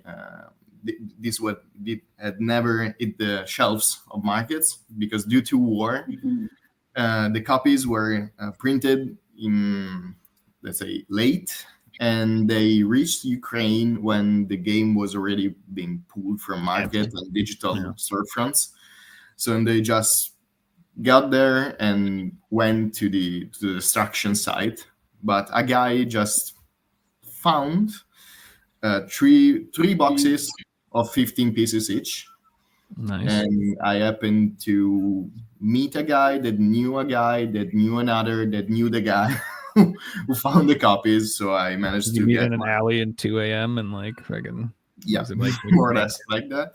Yeah. So I managed to get one. It's useless. It's stupid maybe, but I found it pretty much a collector's piece. That's a cool. collector piece. Yes. Yeah, If all this I've story tried is true, because I just have to believe this guy, but I think it's true. There are only 45 copies left of this one. Trying to explain to people why you purchase games intentionally not to open them because they're a collector's piece is very difficult. It's like I see that's people like, oh, he doesn't open all his games. I'm like, well, first of all, I bought 3 copies of the games. I'm going to open one of them. These are staying sealed. Like, yeah, you don't, and like they don't get it. And I guess it doesn't make much sense, but yeah, sometimes you buy stuff just because. Like I played this before I bought it. Want to have a piece of it's cool for your collection. I don't know how else to explain it. I know Just on Concord, I looked it up the other day, and I've noticed prices are still dropping. So you can get a copy over here for like anyone run to the stores trying to buy something because it will be expensive for sure. I'll be rich, and they just bought like 10 copies of it, and they're now trying to sell this for something, not even to have a margin on it, but just to get rid of them. It's a limited rare game syndrome. Yeah. That they do. Everybody thinks they're going to be worth a ton, and I'm like, no, you'd be lucky to get your money back on a lot of them. Speaking of, you can still order a Clock Tower from Video Games Plus, and they're like half the price of what they're going for on eBay. So it's just retail price. Just sorry, go ahead. Fun fact: probably one of the 3 maybe people in the world that bought nearly every single limited rare game and opened and played and mostly platinum them all together. So you that's open them? I opened most of them. Yeah, the only thing I like how they hid Easter eggs in their game. I like how they hid Easter eggs and stuff inside the games. They like stopped. Find out you had to open them, and they stopped because the last one I think it was Antarctica, and still to this day nobody figured out the game, the hidden map, treasure map, or whatever that was inside.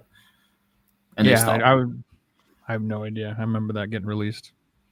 Probably because only like 10 people have actually tried and played it. More or less. I was the I think 5th in the world to open and play Raildom, the latest one, the Witch game. Reggie opened it and hated it. I sold it to him. I feel terrible. He's like, Joe, what'd you give me? I'm like, I don't know. It's a rare game. You're not supposed to play it. They're the epiphany behind. You could literally put shit on a fucking PS4 game and sell it in a low print, and people will buy it. I mean, that was the whole man behind Poop Slinger, right? We can sell poop and people will still buy it, and they did, and now it's like ridiculous. That like shit well. Games. I've stopped buying shit games. I remember what was Limited Legacy. Is it Limited Low Print Legacy? Like they're most Limited 2 Legacy. Recent games. Like I got messages about them. Like new games are just dropped, and I like the first thing I did was went to YouTube and looked at gameplay. I'm like, this is shit. I'm not buying them.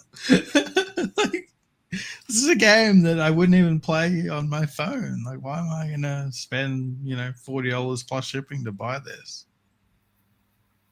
The market is slowly dying, the market of limited printed stuff, because also Red Art Games, I think they print the bare minimum for every console and every release, and they can't sell them. Many of the releases are just lying there, and they only can sell them when they go for Black Friday sales at 50% of discount, and they probably can sell some. They went a little crazy. They used to release like, I don't know, 10 to 20 games a year, and then I feel like in the last 2 years they released 10 to like 20 per month. yeah, it is the amount. So to me, I think that's their biggest issue, is that they're like, here's 50 2D action platformers, and I'm like, okay, I don't want to. You want me to buy 50 2D action platformers? That's too many. I can't play all those. Maybe if you did like one every 3 months, I could keep up with that. But what are you doing?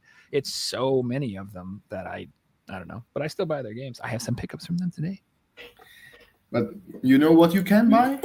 Or at least maybe you can buy? It's the shitty German farm vet, whatever unpronounceable game it is. Fuck is that? Is that a sheep? Is that a sheep? Yeah, it's a sheep. That's a pig, that's a horse, that's a cow, and there's also a pig on the back, and whatever. You always have the best weird shit, man. I'm not even gonna lie. What the hell is that? And there's even more than one of this series, but I think it's called My Vet Life for non-German players. But so the game, the story of this game is hilarious because I didn't want this game. So I went to Germany, and the home country, the homeland of most of the weird and shitty PS4 and PS5 stuff. And a couple of friends told me, okay, can you buy me a couple of these games if you happen to be in a shop, in a media market? I went there and I tried to buy this one for a friend. I went to the cashier, and she was like, beep, beep, okay.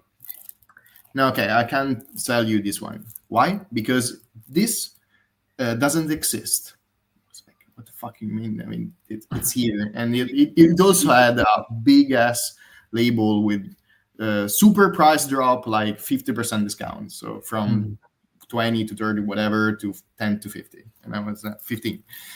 And it was okay. This isn't present in the system, so I can't sell it. Go to the let's say to the tech guy and try to figure it out. So I tried to figure it out, and the solution was that it bricked completely the system payment of the shop. Every register was just fucked up. Okay, so it was a problem. It was an issue of this shop. I tried in 2 other shops in 2 other cities, and it happened the same one. So this game bricked every single cashier, and every single register, in every single shop in Germany.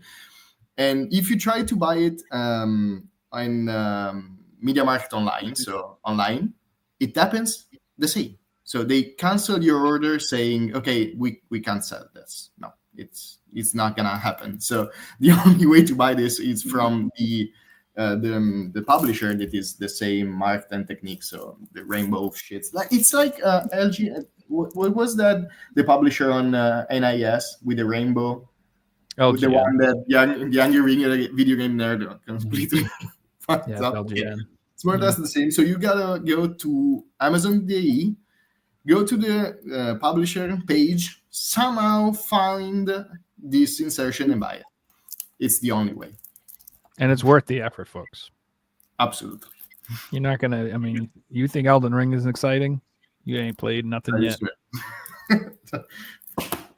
That's hilarious. So what is the game? You're a vet? You're an animal vet? You like pick ticks off them and give them shots and stuff? I just don't know. I bought that to make a video, but I've momentarily stopped making videos. You gotta platinum that, man. Sorry. You can't. It's bugged beyond belief, so you can't even unlock the platinum. I believe it. It'll blow up your PlayStation if you put it in. Yeah, probably. It's like there's a secret self-destruct number for barcodes, and they accidentally put it in somehow. Yeah, definitely. Yeah, I've got a lot of other let's say weird stuff, but nothing crazy. The standalone versions of both the Dead Island and the Metro that are exclusive. This one's to Austria and this one to Germany. Why? Don't know, but these are the only way to get them separate. And it's especially cool for Dead Island Riptide because the HD version, at least in the European one, is on the download code inside the standard double pack feature. This one is just a code. So the only way to get it in on disc is get this strange Austrian release. That's kind of cool. Yeah, that's the kind of stuff I'm looking at right now. I love. I'm all about physical media being on the disc and being available. Like the new what the hell's the game? Can't even remember anymore. What the fuck's wrong with me? Never mind. I'll get back to it. What else do you got? Don't worry about it. Do you have any other games you want to show up? I'm done. Okay. That was the cool stuff. Then I got some boring to play stuff. No, that's Hey, Jeff, before we go into yours, I just wanted to mention something that we spoke about last week. Yeah. We were chatting about, it might have been the week before, like our most anticipated games of the year. Mhm. And then I came across something that is like one of my most anticipated games, and I like completely forgot about it. And it's Fable 4. Like, I loved all the Fable games, and we're getting Fable 4 this year. It'll be like free on Game Pass in a few months, so I'm pretty keen for that. Yeah, and then if you wait like 6 months till you can get it on PlayStation. Yeah, exactly. Which I'm still waiting Hellblade 2 on PlayStation though. That's the I'm only looking forward to one I'm interested in. that. Which one? Hellblade 2. Hellblade 2? Yeah. Is that an exclusive right now? It is, Yes. isn't it? Hellblade 1 came out on PS4. It's weird. It was a First PS4 one. exclusive initially, so that's funny how that works. Yeah, Hellblade 2 would they be bought cool. the studio, so it was easy to just change sides. Makes sense. Yeah, I'm really looking forward to the Indiana Jones game. Honestly, that looks really fun. I'm hoping that's because I heard that is coming over, or at least rumored. Yes, in March. it is, right? I think. Yeah, Couple yeah. months best. Yeah, they announced that at the show. That's right. Yeah, that is definitely coming. Yeah, I'm looking forward to that. That'll be fun. Yeah. What other anticipated games? Fable. I've never. I played like Fable 1 like way back in the day for like a couple hours at my friend's house. I thought it was fun. I always like the idea of you could be a good guy or a bad guy and your decisions influencing the game story like that. That's always cool. I find that. I really got into it with like, I was like 12, 13 when it came out, and like I was talking about it at school with friends and playing it, and like it was the game that I couldn't wait to get home to play it. And like I played through 1, 2, 3, finished them all. Yeah, like absolutely loved them. Just, like I love a new modern Fable that isn't woke as fuck. We'll see. We'll see how it goes. It's inescapable. Like at this point, it's just whatever. It makes you feel better. You know, just I don't really normal- care either way. I don't get all hung up on that stuff as much. If it's really bothering me that much, I won't play the game. I'll ignore it, but it rarely does. And honestly, I find it funny. I have a weird perspective on it. Like I laugh. I think it's entertaining. I'm like, that's silly. Like, how ridiculous can you make this? I still think we as a society have not reached peak wokeness. Like we have yet to see the best. Like literally, I'm not even joking. If I were a game dev and you asked me like if I could make a game, I would make the wokest game ever. I would make it so insanely absurd that it would be everyone would be playing it. Everybody would be playing it because it would be so ridiculous. Like, I don't even want to tell you what I do. I will get canceled. I would make a game so ridiculous. It would be so. I'm playing through Final Fantasy VII Rebirth right now, and like I'm absolutely loving it. But I think it's hilarious that every single character in the game is like a teenager with crazy hair, like including like the president of the world is like 21-year-old with crazy hair. I think it's hilarious. Yeah, it makes sense. Well, Joe, you It's can like, all right, you that's could how do it will the sequel to Dustborn. So Dustborn 2. Dustborn came close to what I'm talking about, where it's like so over the top, you're questioning whether or not it's a parody of itself. I'm yet to play that, but I'm pretty much looking forward to it. I thought about buying it. I saw the it was on sale on Woot or something like that, and like the deluxe edition was $19.99. That's like usually Is that with like the slipcover and stuff? yeah, with the slipcover. It was $19.99, Yeah, and I was like, In the US, this it might only be worth has it for a laugh for $20, huh? just the slip cover for the US edition, because we have only one in PAL region that is a cardboard box, pretty dense with contents like art book, map, stickers, patches, random shit like that. Pretty neat edition, to be said, because someone just gifted to me on Christmas, say, you love this. Yeah. So you're right up your alley. We know you like weird and bad stuff, so this will definitely be your game. Gosh, I want to see if I can find it. Video Drome said it's a cardboard deluxe edition only in America. Yeah, it is. I just want to see if it was still on Woot. I'm crazy. But like I said, I would buy that and play it, but just to laugh at it. Yeah, like, me too. Because it's ridiculous. That's not, you know what I mean? Like, but it doesn't bother me. If people want to make games like that shit's funny. Go ahead. Sounds like a South Park episode or something. Yeah. Like, you know that they were laughing too. There's no way that they. Ooh, Silent Hill's at $40 on Woot. There you go. That's not bad. We should be $40 over here. I haven't seen it on 80 yet. Oh my god, I can't even find it. Why is it 50 pages? Forget it. Whatever. It doesn't matter. None of this matters. All right, let's see. All right, you've got some stuff to show off. Let's do it. I haven't got any pickups this week. It just so happens that some weeks you don't get any games. I bought stuff, but haven't picked anything up. You don't have to make excuses or feel bad, man. Not, like it's probably a good Button down the team, play sad music. That's it. Yeah, you're banned from the show. If you do not, we have a minimum. You have to purchase at least 5 games a week. To be honest, I was shocked it was Sunday. My whole week's just been Final Fantasy VII Rebirth. I've just like played way too much. Like been going to bed when the sun if comes you up. have a game that you really like and you're in the middle of, and you got like 80 hours left, maybe you should just play that. And you don't need to buy any more games. Maybe you should not buy games until you're done. If I did that, I would have way less games. Because I have like people are like, what do you do about your backlog? I'm like, just don't think about it because it's depressing. That's my plan. I don't want to know. Like, you know how many games I own that I haven't played in my collection? Probably like 800. What the fuck you want me to do at this point? 800, what like you want me to do? 2,000. You know what I mean? You want me to sit there in a chair like Clockwork Orange and my goddamn eyes just like, play them all. Playing Otherwise, like a game with your people will be hands, mad. something with your feet, something with this like on the computer as well, like 4 games at once just to catch up. Dude, just have like Mountain Dew, Red Bull, like mainlining in. Just Jolt Cola. So first pickup that I got is Renatus. I don't know how to say it. Renatus. Can you see it? Oh, I can't do it right. Yep, that's what it is. Renatus. This was a RPG that came out from NAS, sort of in the slew of a million other RPGs, and it just didn't really get a lot of hype or really a lot of talk about, and I think it got kind of not the best reviews. So I don't know. It may not be the best game, but I'm trying to collect for some reason. Like PS4, I kind of slacked on my RPGs. I have like a little section, but I did not go hard on RPGs at all.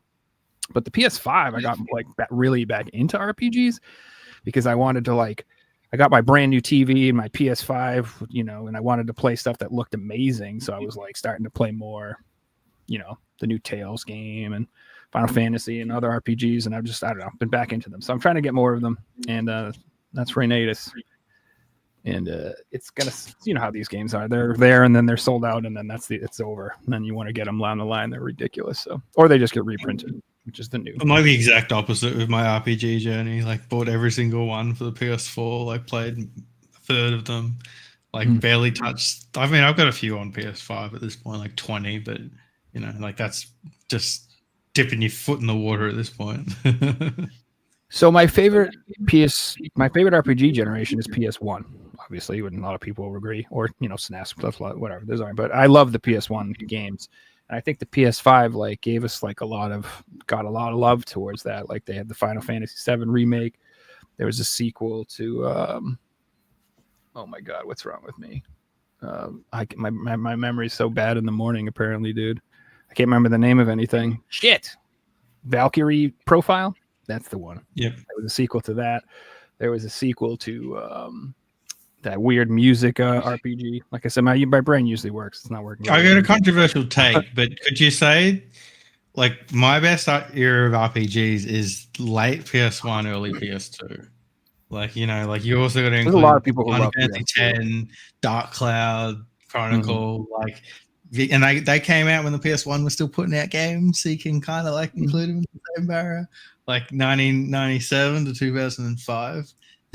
Yeah, no, PS2 is a strong argument. Let's put it there. I could see a lot of people saying, you know, Xenosaga, Shadow Hearts, Wild Arms, Kingdom Hearts. We didn't even bring up. Oh, Jesus, those are some bangers. Phantom Brave. There's a lot of good ones, man. But yeah, I don't know. I'm digging PS. I'm just digging RPGs on my PS5.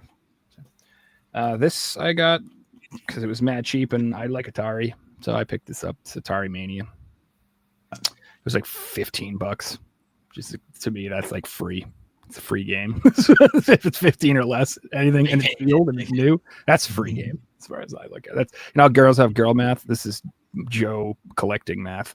$15, that's zero. That's free. But it's like it's a homage to Atari. I'm old. I like Atari. I actually played Atari. Those games that Figsy said look terrible from Limited Legacy, I ordered those because I like Atari games. I'd play that shit. I don't care. Yeah, I mean that's fair if you like it. But like the way I looked at it is, I'm never gonna play these. Like I never played them before. They look crap and they look like Atari games.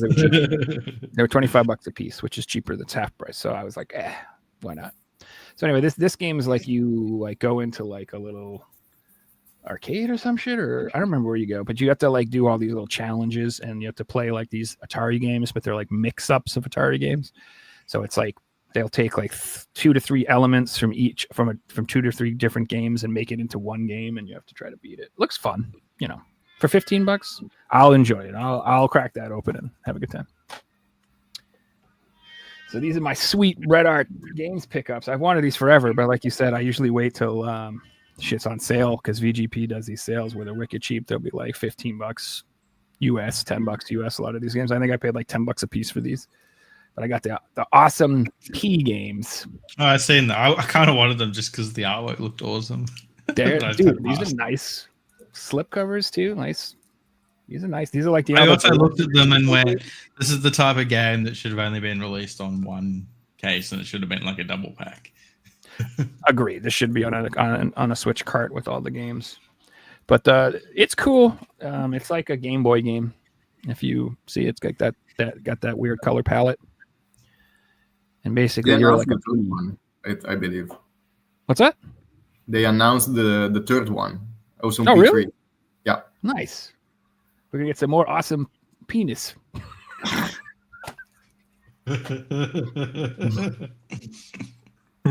We needed more of that.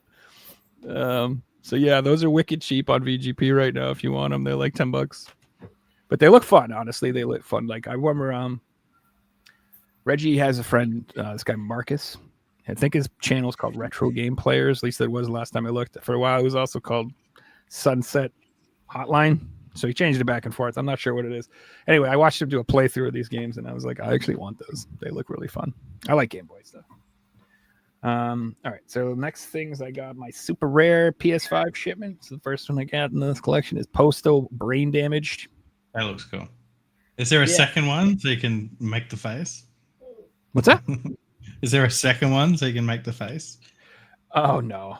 Like I don't know. Maybe if you take it out, maybe the other side he's facing the other way and you can do it. I don't know. I haven't opened it yet. It'd be based if they release a sequel in a few years and it's the other side of the face because it's an instant buy if you've got it. That's true. You're not wrong. So this is their 11th release. It's an FPS game. I wouldn't call it a boomer shooter because I think it's like a new game, a newish game. Maybe. Or is it I don't know. It's probably a remake from a 15-year-old game. That's probably new to me anyway. But yeah, I ordered this one blind. So you know how Super Rare does like those triple packs? you can buy like 3 games at once and it's a little cheaper or whatever. But like this one, like the third game was a question mark when I bought my other 2 games, and that's what this ended up being. And I'm not mad about it because I would have wanted it. Oh, you want to hold it over my face? I can't figure it out. The other side. I can't. How does that look? Yeah, that's good. Perfect. Can, because you got the reflection now at the screen. Oh, man, now I look like my eyes on lined up like this. All right, anyway, that was fun. Don't clip that. You can thing with it. And so the games I did order from them is the cover. I got Somerville Jump Ship. This game looks really rad. It's like one of those kind of artistic 2D side-scrolling games like Inside or Limbo or something. Limbo. Yeah, it's got those vibes. Looks really good. I will probably open this and play it at some point. That's not by the same company, is it? They did release a third game. I don't know. Who made this. Could be. Developed by Jump Ship Limited. Over there. No, this is Play Dead. They did make a third game though. Yeah, it looked really. It looks good. And this was interesting too because they didn't make a Switch version of this from Super Rare. Like I think this is it. They only made the PS5 physical. So I think this might be the only physical version. Oh, it is Somerville. It is Somerville. Yeah, it's the same people. But okay, they broke up, and it's some of the people who made Inside Limbo who made this. Oh, cool. Yeah. So, well, that lines up because that's exactly what this shit looks like. So, and I loved those games. I don't know if you've played them. They're really good. I haven't played them, but I watched a full Twitch stream They're of short. them. Right? You can beat them when you watch a playthrough. It's like playing a game. Yeah, it's yeah. Especially when it's a side-scrolling like story like that. This is the other one I ordered from them. This is the reason that prompted the whole thing. Really, is I really wanted this one. This is the Mortuary Assistant. Let's go. So yeah, it's what you think it is. It's like a horror game where you're a mortuary assistant and you have to like do stuff to the corpses, and it's supposed to be creepy and scary. Man, it looks good. You know me. I like how they come in slip covers. Yeah, they look awesome together on the shelves when you have like their stuff. It looks so good. Like all the spines. I don't know. They do a little. I haven't got a single one, but I'm like, if I bought them, I'd want to get them all. So it's I love the way they all look together. I think that and there's not too many. This is like their 11th PS5 game. I have all their PS4 ones as far as I know, and I think there's 5 of them that they did. Yeah, I knew those would be short-lived, so that's why I got them all. Because I'm like, they're like, we're gonna start doing PS4, and I'm like, now? You're gonna start now? This seems like a weird time to start, where everybody else is like, we're gonna stop PS4. I remember you talking about it. I just wasn't collecting at the time. It's just, and then when you miss out on those things, and it's like triple the price, it's just not worth buying it. Yeah, they're not the like greatest. Buy it at retail or just don't buy it at all type thing. Yeah. Like limited run games, I don't buy ones I miss out on unless it's true. Like I miss out on all of them now because I buy Free Video Games Plus. But like the point is, if I miss out on one, I'm not paying more than retail price for it. Speaking of paying more than retail price, this game is actually kind of hard to get, kind of track down. It's called the Thaumaturge, and it's like a turn-based RPG tactical game based in like a Lovecraftian horror setting. It's the best I can describe it. Is it hard to track down? Say that? Is it hard to track down? Didn't know that. I didn't. Sorry, one more time. It is hard to come by. Didn't know that. It's hard to come by. The US one, I believe. So it was sold out on Amazon. It was sold out on Best Buy. It was sold out on Target. Like the only place that had any of these in stock for sale was GameStop, and they had them listed as new. But of course, this came open unsealed. GameStop new. It's GameStop new, but it's in decent enough condition where I didn't lose my mind, and it's kind of hard to get. So I don't know if it's like a temporarily they're out of stock or they just didn't do a big print run or whatever. But this is, as of right now, still obtainable through retail, and I don't feel like it will be for much longer. I'll put it that way. But I think there is a PAL version of this game. Yeah, I'm pretty sure it's there. Yeah. Yeah. So might be different over there, but the US copy, the ESRB copy, was like I said, a little hard to track down, and I had to buy GameStop new, which upset me. I didn't check eBay though. There might be a listing on eBay. Somebody might have like a box of them or some shit. I don't know, but like I said, they weren't on Amazon or any other place when I checked. And this is like I don't know. It's got the potential to be desirable. It's kind of a creepy horror game type shit. It's weird. So it's not like a survival horror game, but I don't know. I always roll the dice on anything that looks creepy or horror oriented. It's just like a. Or has a red cover. You just have all the red cover. I mean, yeah, dude, that does look rad. You should do a video of just games with red spines like that. That's the whole criteria. Yeah. Here's all the greatest hits. You want the red spines, like the real red spines. And then I have my Switch stuff I got. So I got Gun Brick Reloaded. Oh, nice. It's like super cheap on Woot. It was like $19.99. And I said it is Will. I'm not saying Will. I ain't trying to hype it up or create the FOMO. I'm just saying that was a bitch for me to get. That's all I'm saying. Gun Brick is it's like a shmup, but also like Arkanoid kind of. I think it's like a ball breaker type game. I think, as far as I'm concerned. Yeah, and it looks cool. I wanted to get this for a while, but it was like wicked low on the list. But it was on sale for like $20 on Woot, so I picked it up. So 20 means $5 because $15 is free. Remember? That's right. It's true. Yeah, exactly. I got this for $5. $20 as I spent it, but yeah, I only spent $5. Exactly. Now you understand the math now. You get that is correct. That's basically free. It's not free, but it's I mean 20. Well, actually, no. Maybe that we were talking about PlayStation games before. These are Switch games. So Switch games cost more to produce, so $20 is basically free. I think that Switch games they are free. These are also free. Yeah, $20 Switch games are free. Unfortunately, when you buy 5 of them, it's $100, which is technically not free. But if you buy one at a time, it's basically nothing. This all lines up. 5 $20 transactions free. Yeah, just do them on different days. Then they're free each day, as long as it's not the same day. That's true. That is true. I got front mission first. Oh, I love this cover. It looks good. I've been looking at it. Yeah, the reason I got this one is because they announced the second one. They're doing the second one. So is this just the PS3 game then? Because I've got that. I was looking at it. I'm like, is this just the PS3 game? No, I think not. No, PS3 is Front Mission Evolved. Yeah. Well, if there's a second one coming out, games, I think. Yeah, Evolved. But was it the second one from Limited Run that they said for the first time out of Japan we are releasing it, and there's a PAL version too? Yeah, I'm pretty sure part 1 and part 2 were on the PS1. No. I mean, I have them on my emulator. The new one, the second one for PS4 and Switch. I saw a post about Limited Run releasing the second one, I believe, saying for the first time out of Japan for Switch, and there's already in store in PAL region, like the same game. Yeah. That's hilarious. Wow.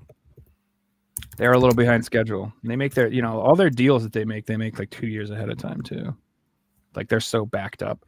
So like a lot of developers would rather wait in line for a limited run games release than go to one of these other companies at the moment, because like limited run, because they're bought by Embracer, I guess they offer like they got money, so they guaranteed money compared to other companies. So it'd be the same as if going to Play Asia. Like if you go to Play Asia, you know your product's coming out, because they're a big company. Where even like I would have classed Strictly Limited 3 years ago in that category, but today, like I wouldn't be surprised if they go under by the end of the year. No, they're not going to go under. They're going to keep going, and we're going to send me all of the stuff they owe me. They are, and then they can go under, but not before. I'll just keep reprinting. What's that game they reprinted? Iron Meat. Yes, they just do Iron Meat every 6 months. Iron Meat. That's their savior. The hoarders who own 50 copies of Iron Meat will keep buying them. Check this out, though. This is coincidentally, I just got something sent to me from Strictly Limited that I ordered a really long time ago. It actually showed up. They sent me my Taito Milestone 1 and 2 with the cool slipcover. So Why is there's one the game. case clear and one's black? So this isn't opened yet. I just wanted to show people how it got shipped because I thought it was kind of nice how they shipped it. So in the case, there's Taito 2. Oh, wait, right here. This is the actual second game. And then they put a big piece of black foam in here to keep it safe and not getting squished or broken or anything during shipping, which I thought was really nice.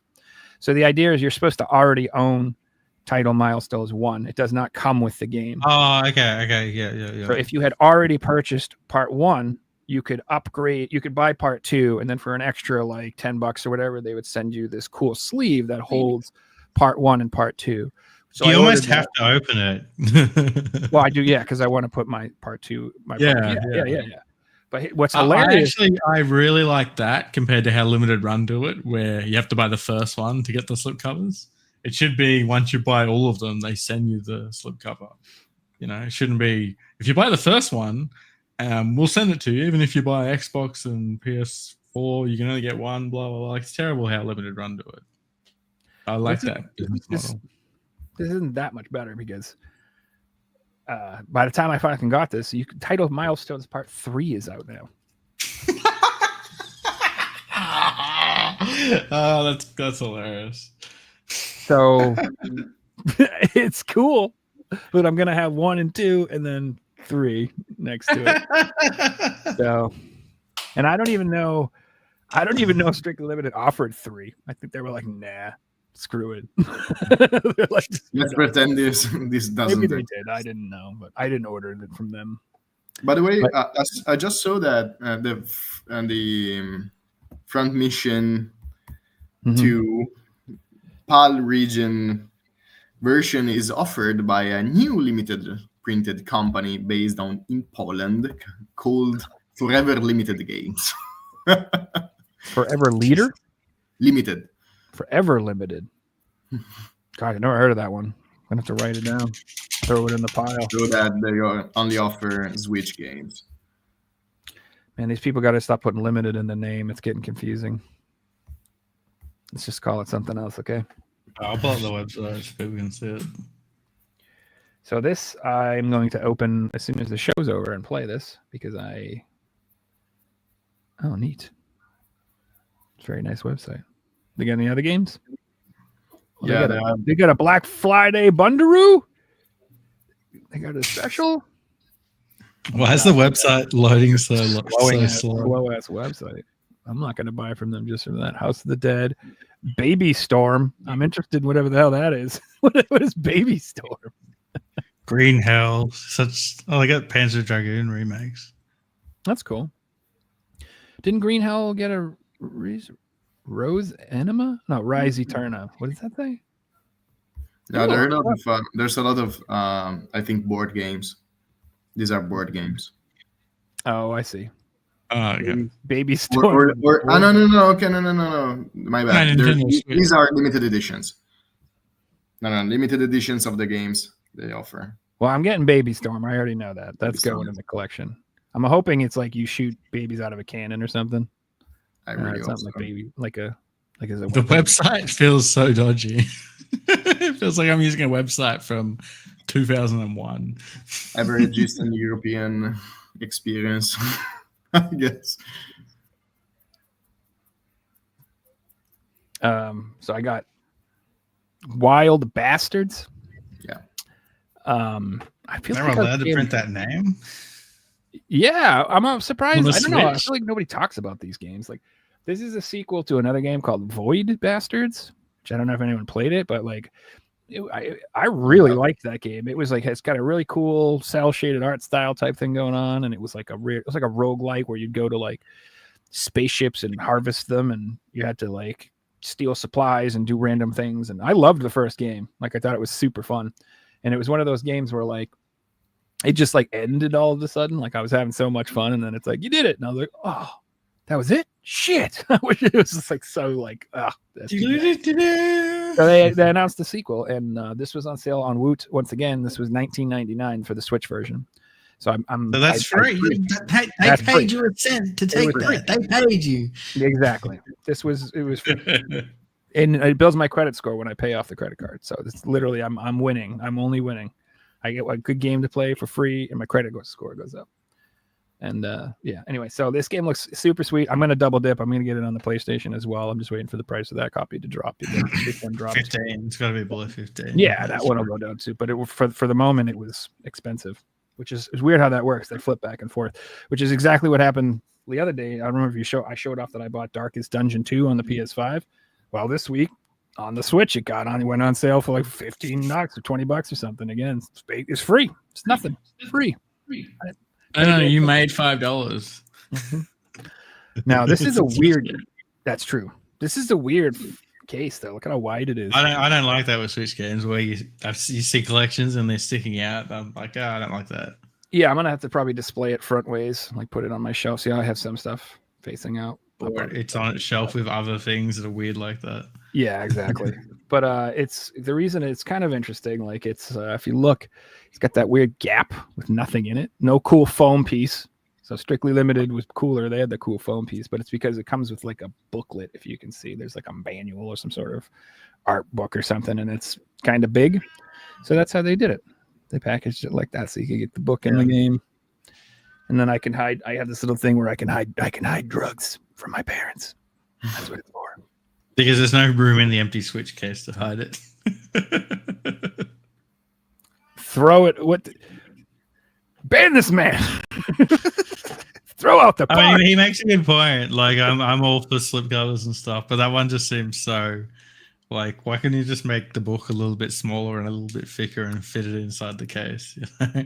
So I don't know what you guys do, but in those situations, a lot of the time, I will just take the Switch game out, put that on my shelf, and I will just put this in a box and put it in my closet. So I have like oh, here's one. Like, where do I even have it? Yeah, look at this freaking thing. Like this thing's going in the closet. I bought this for my girlfriend so we could play Plate Up. Fucking thing is look at this thing. It's a tank. What for a cooking game? Why do you need a collector's edition for a cooking game as well? Yeah, I don't know. I don't get it. I used to do that, Joe, but then I got to a point where my room was just crazy.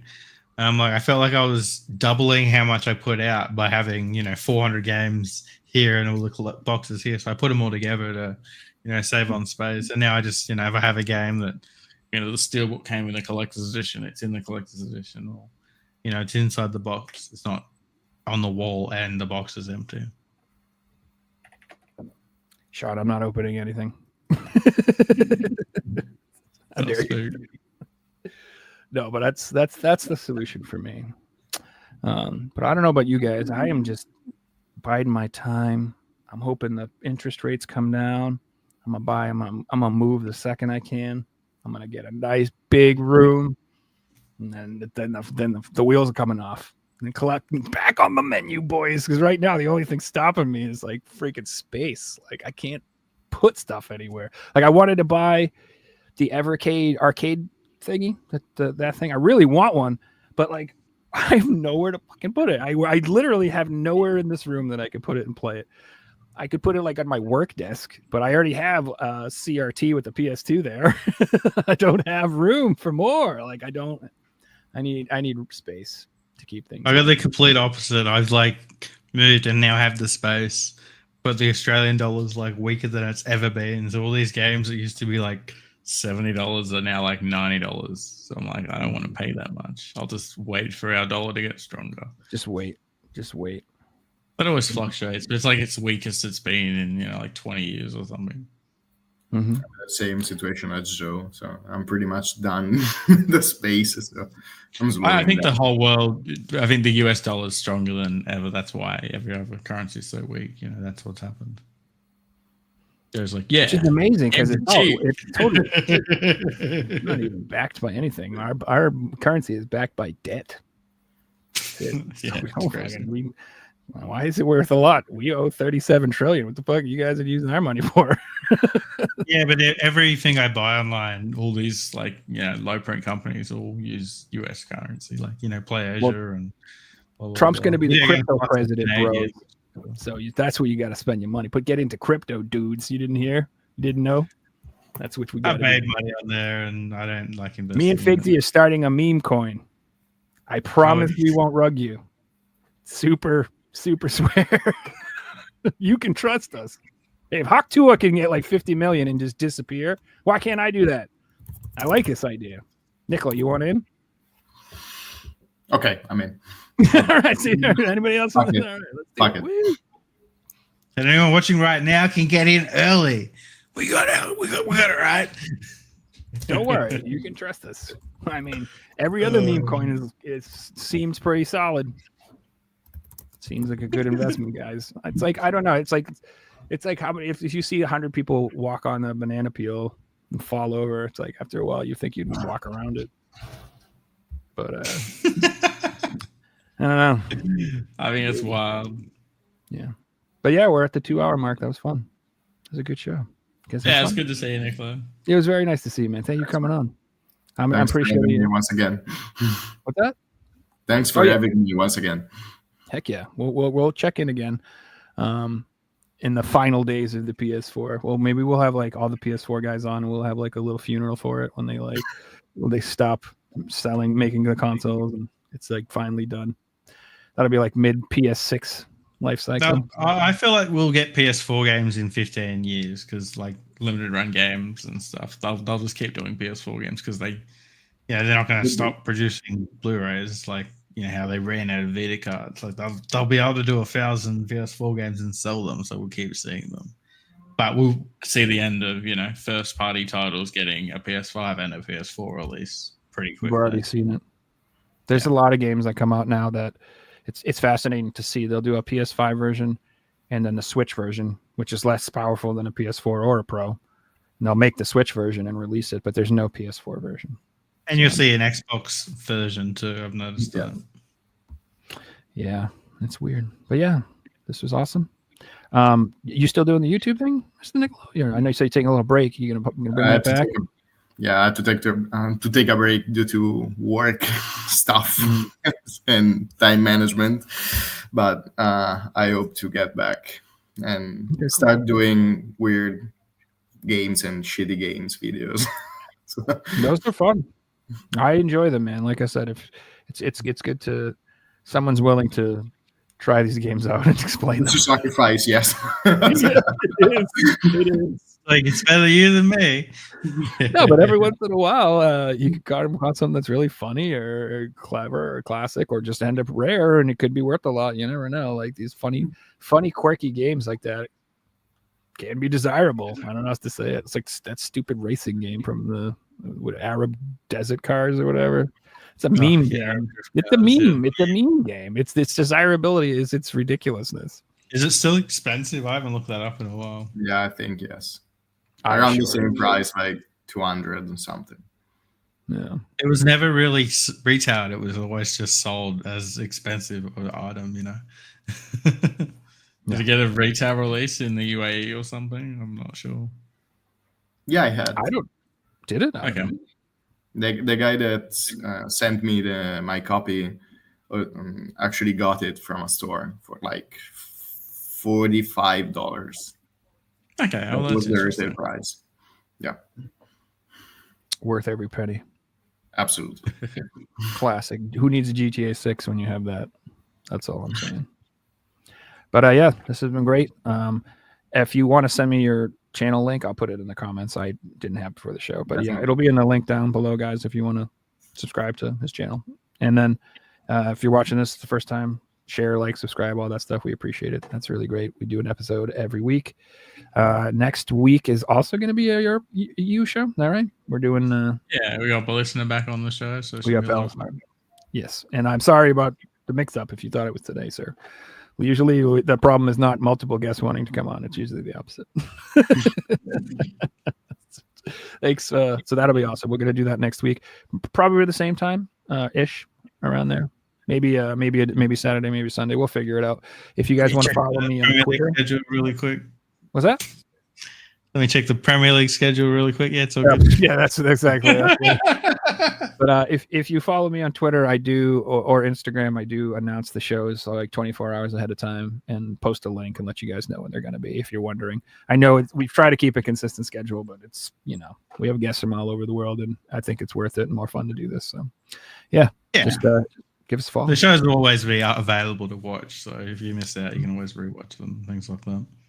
And thank you everybody who watched live. And I hope you guys have a great rest of your day. Thank See you. you, Bye. everyone. Later, guys.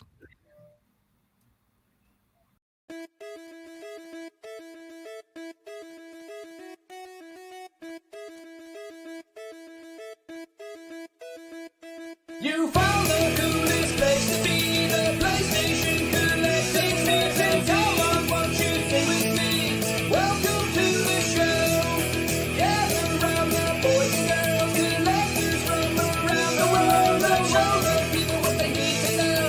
Welcome to the show. Gonna talk to guests, only got the best. Gonna put their knowledge to the test. Gonna laugh at me, gonna live the dream. Gonna show you things you've never seen. Gonna sing the song, gonna break the song. Gonna run this party all night long. So come on everybody, let me see you dance. Get yourself ready, you got one more chance. You found the coolest place to be.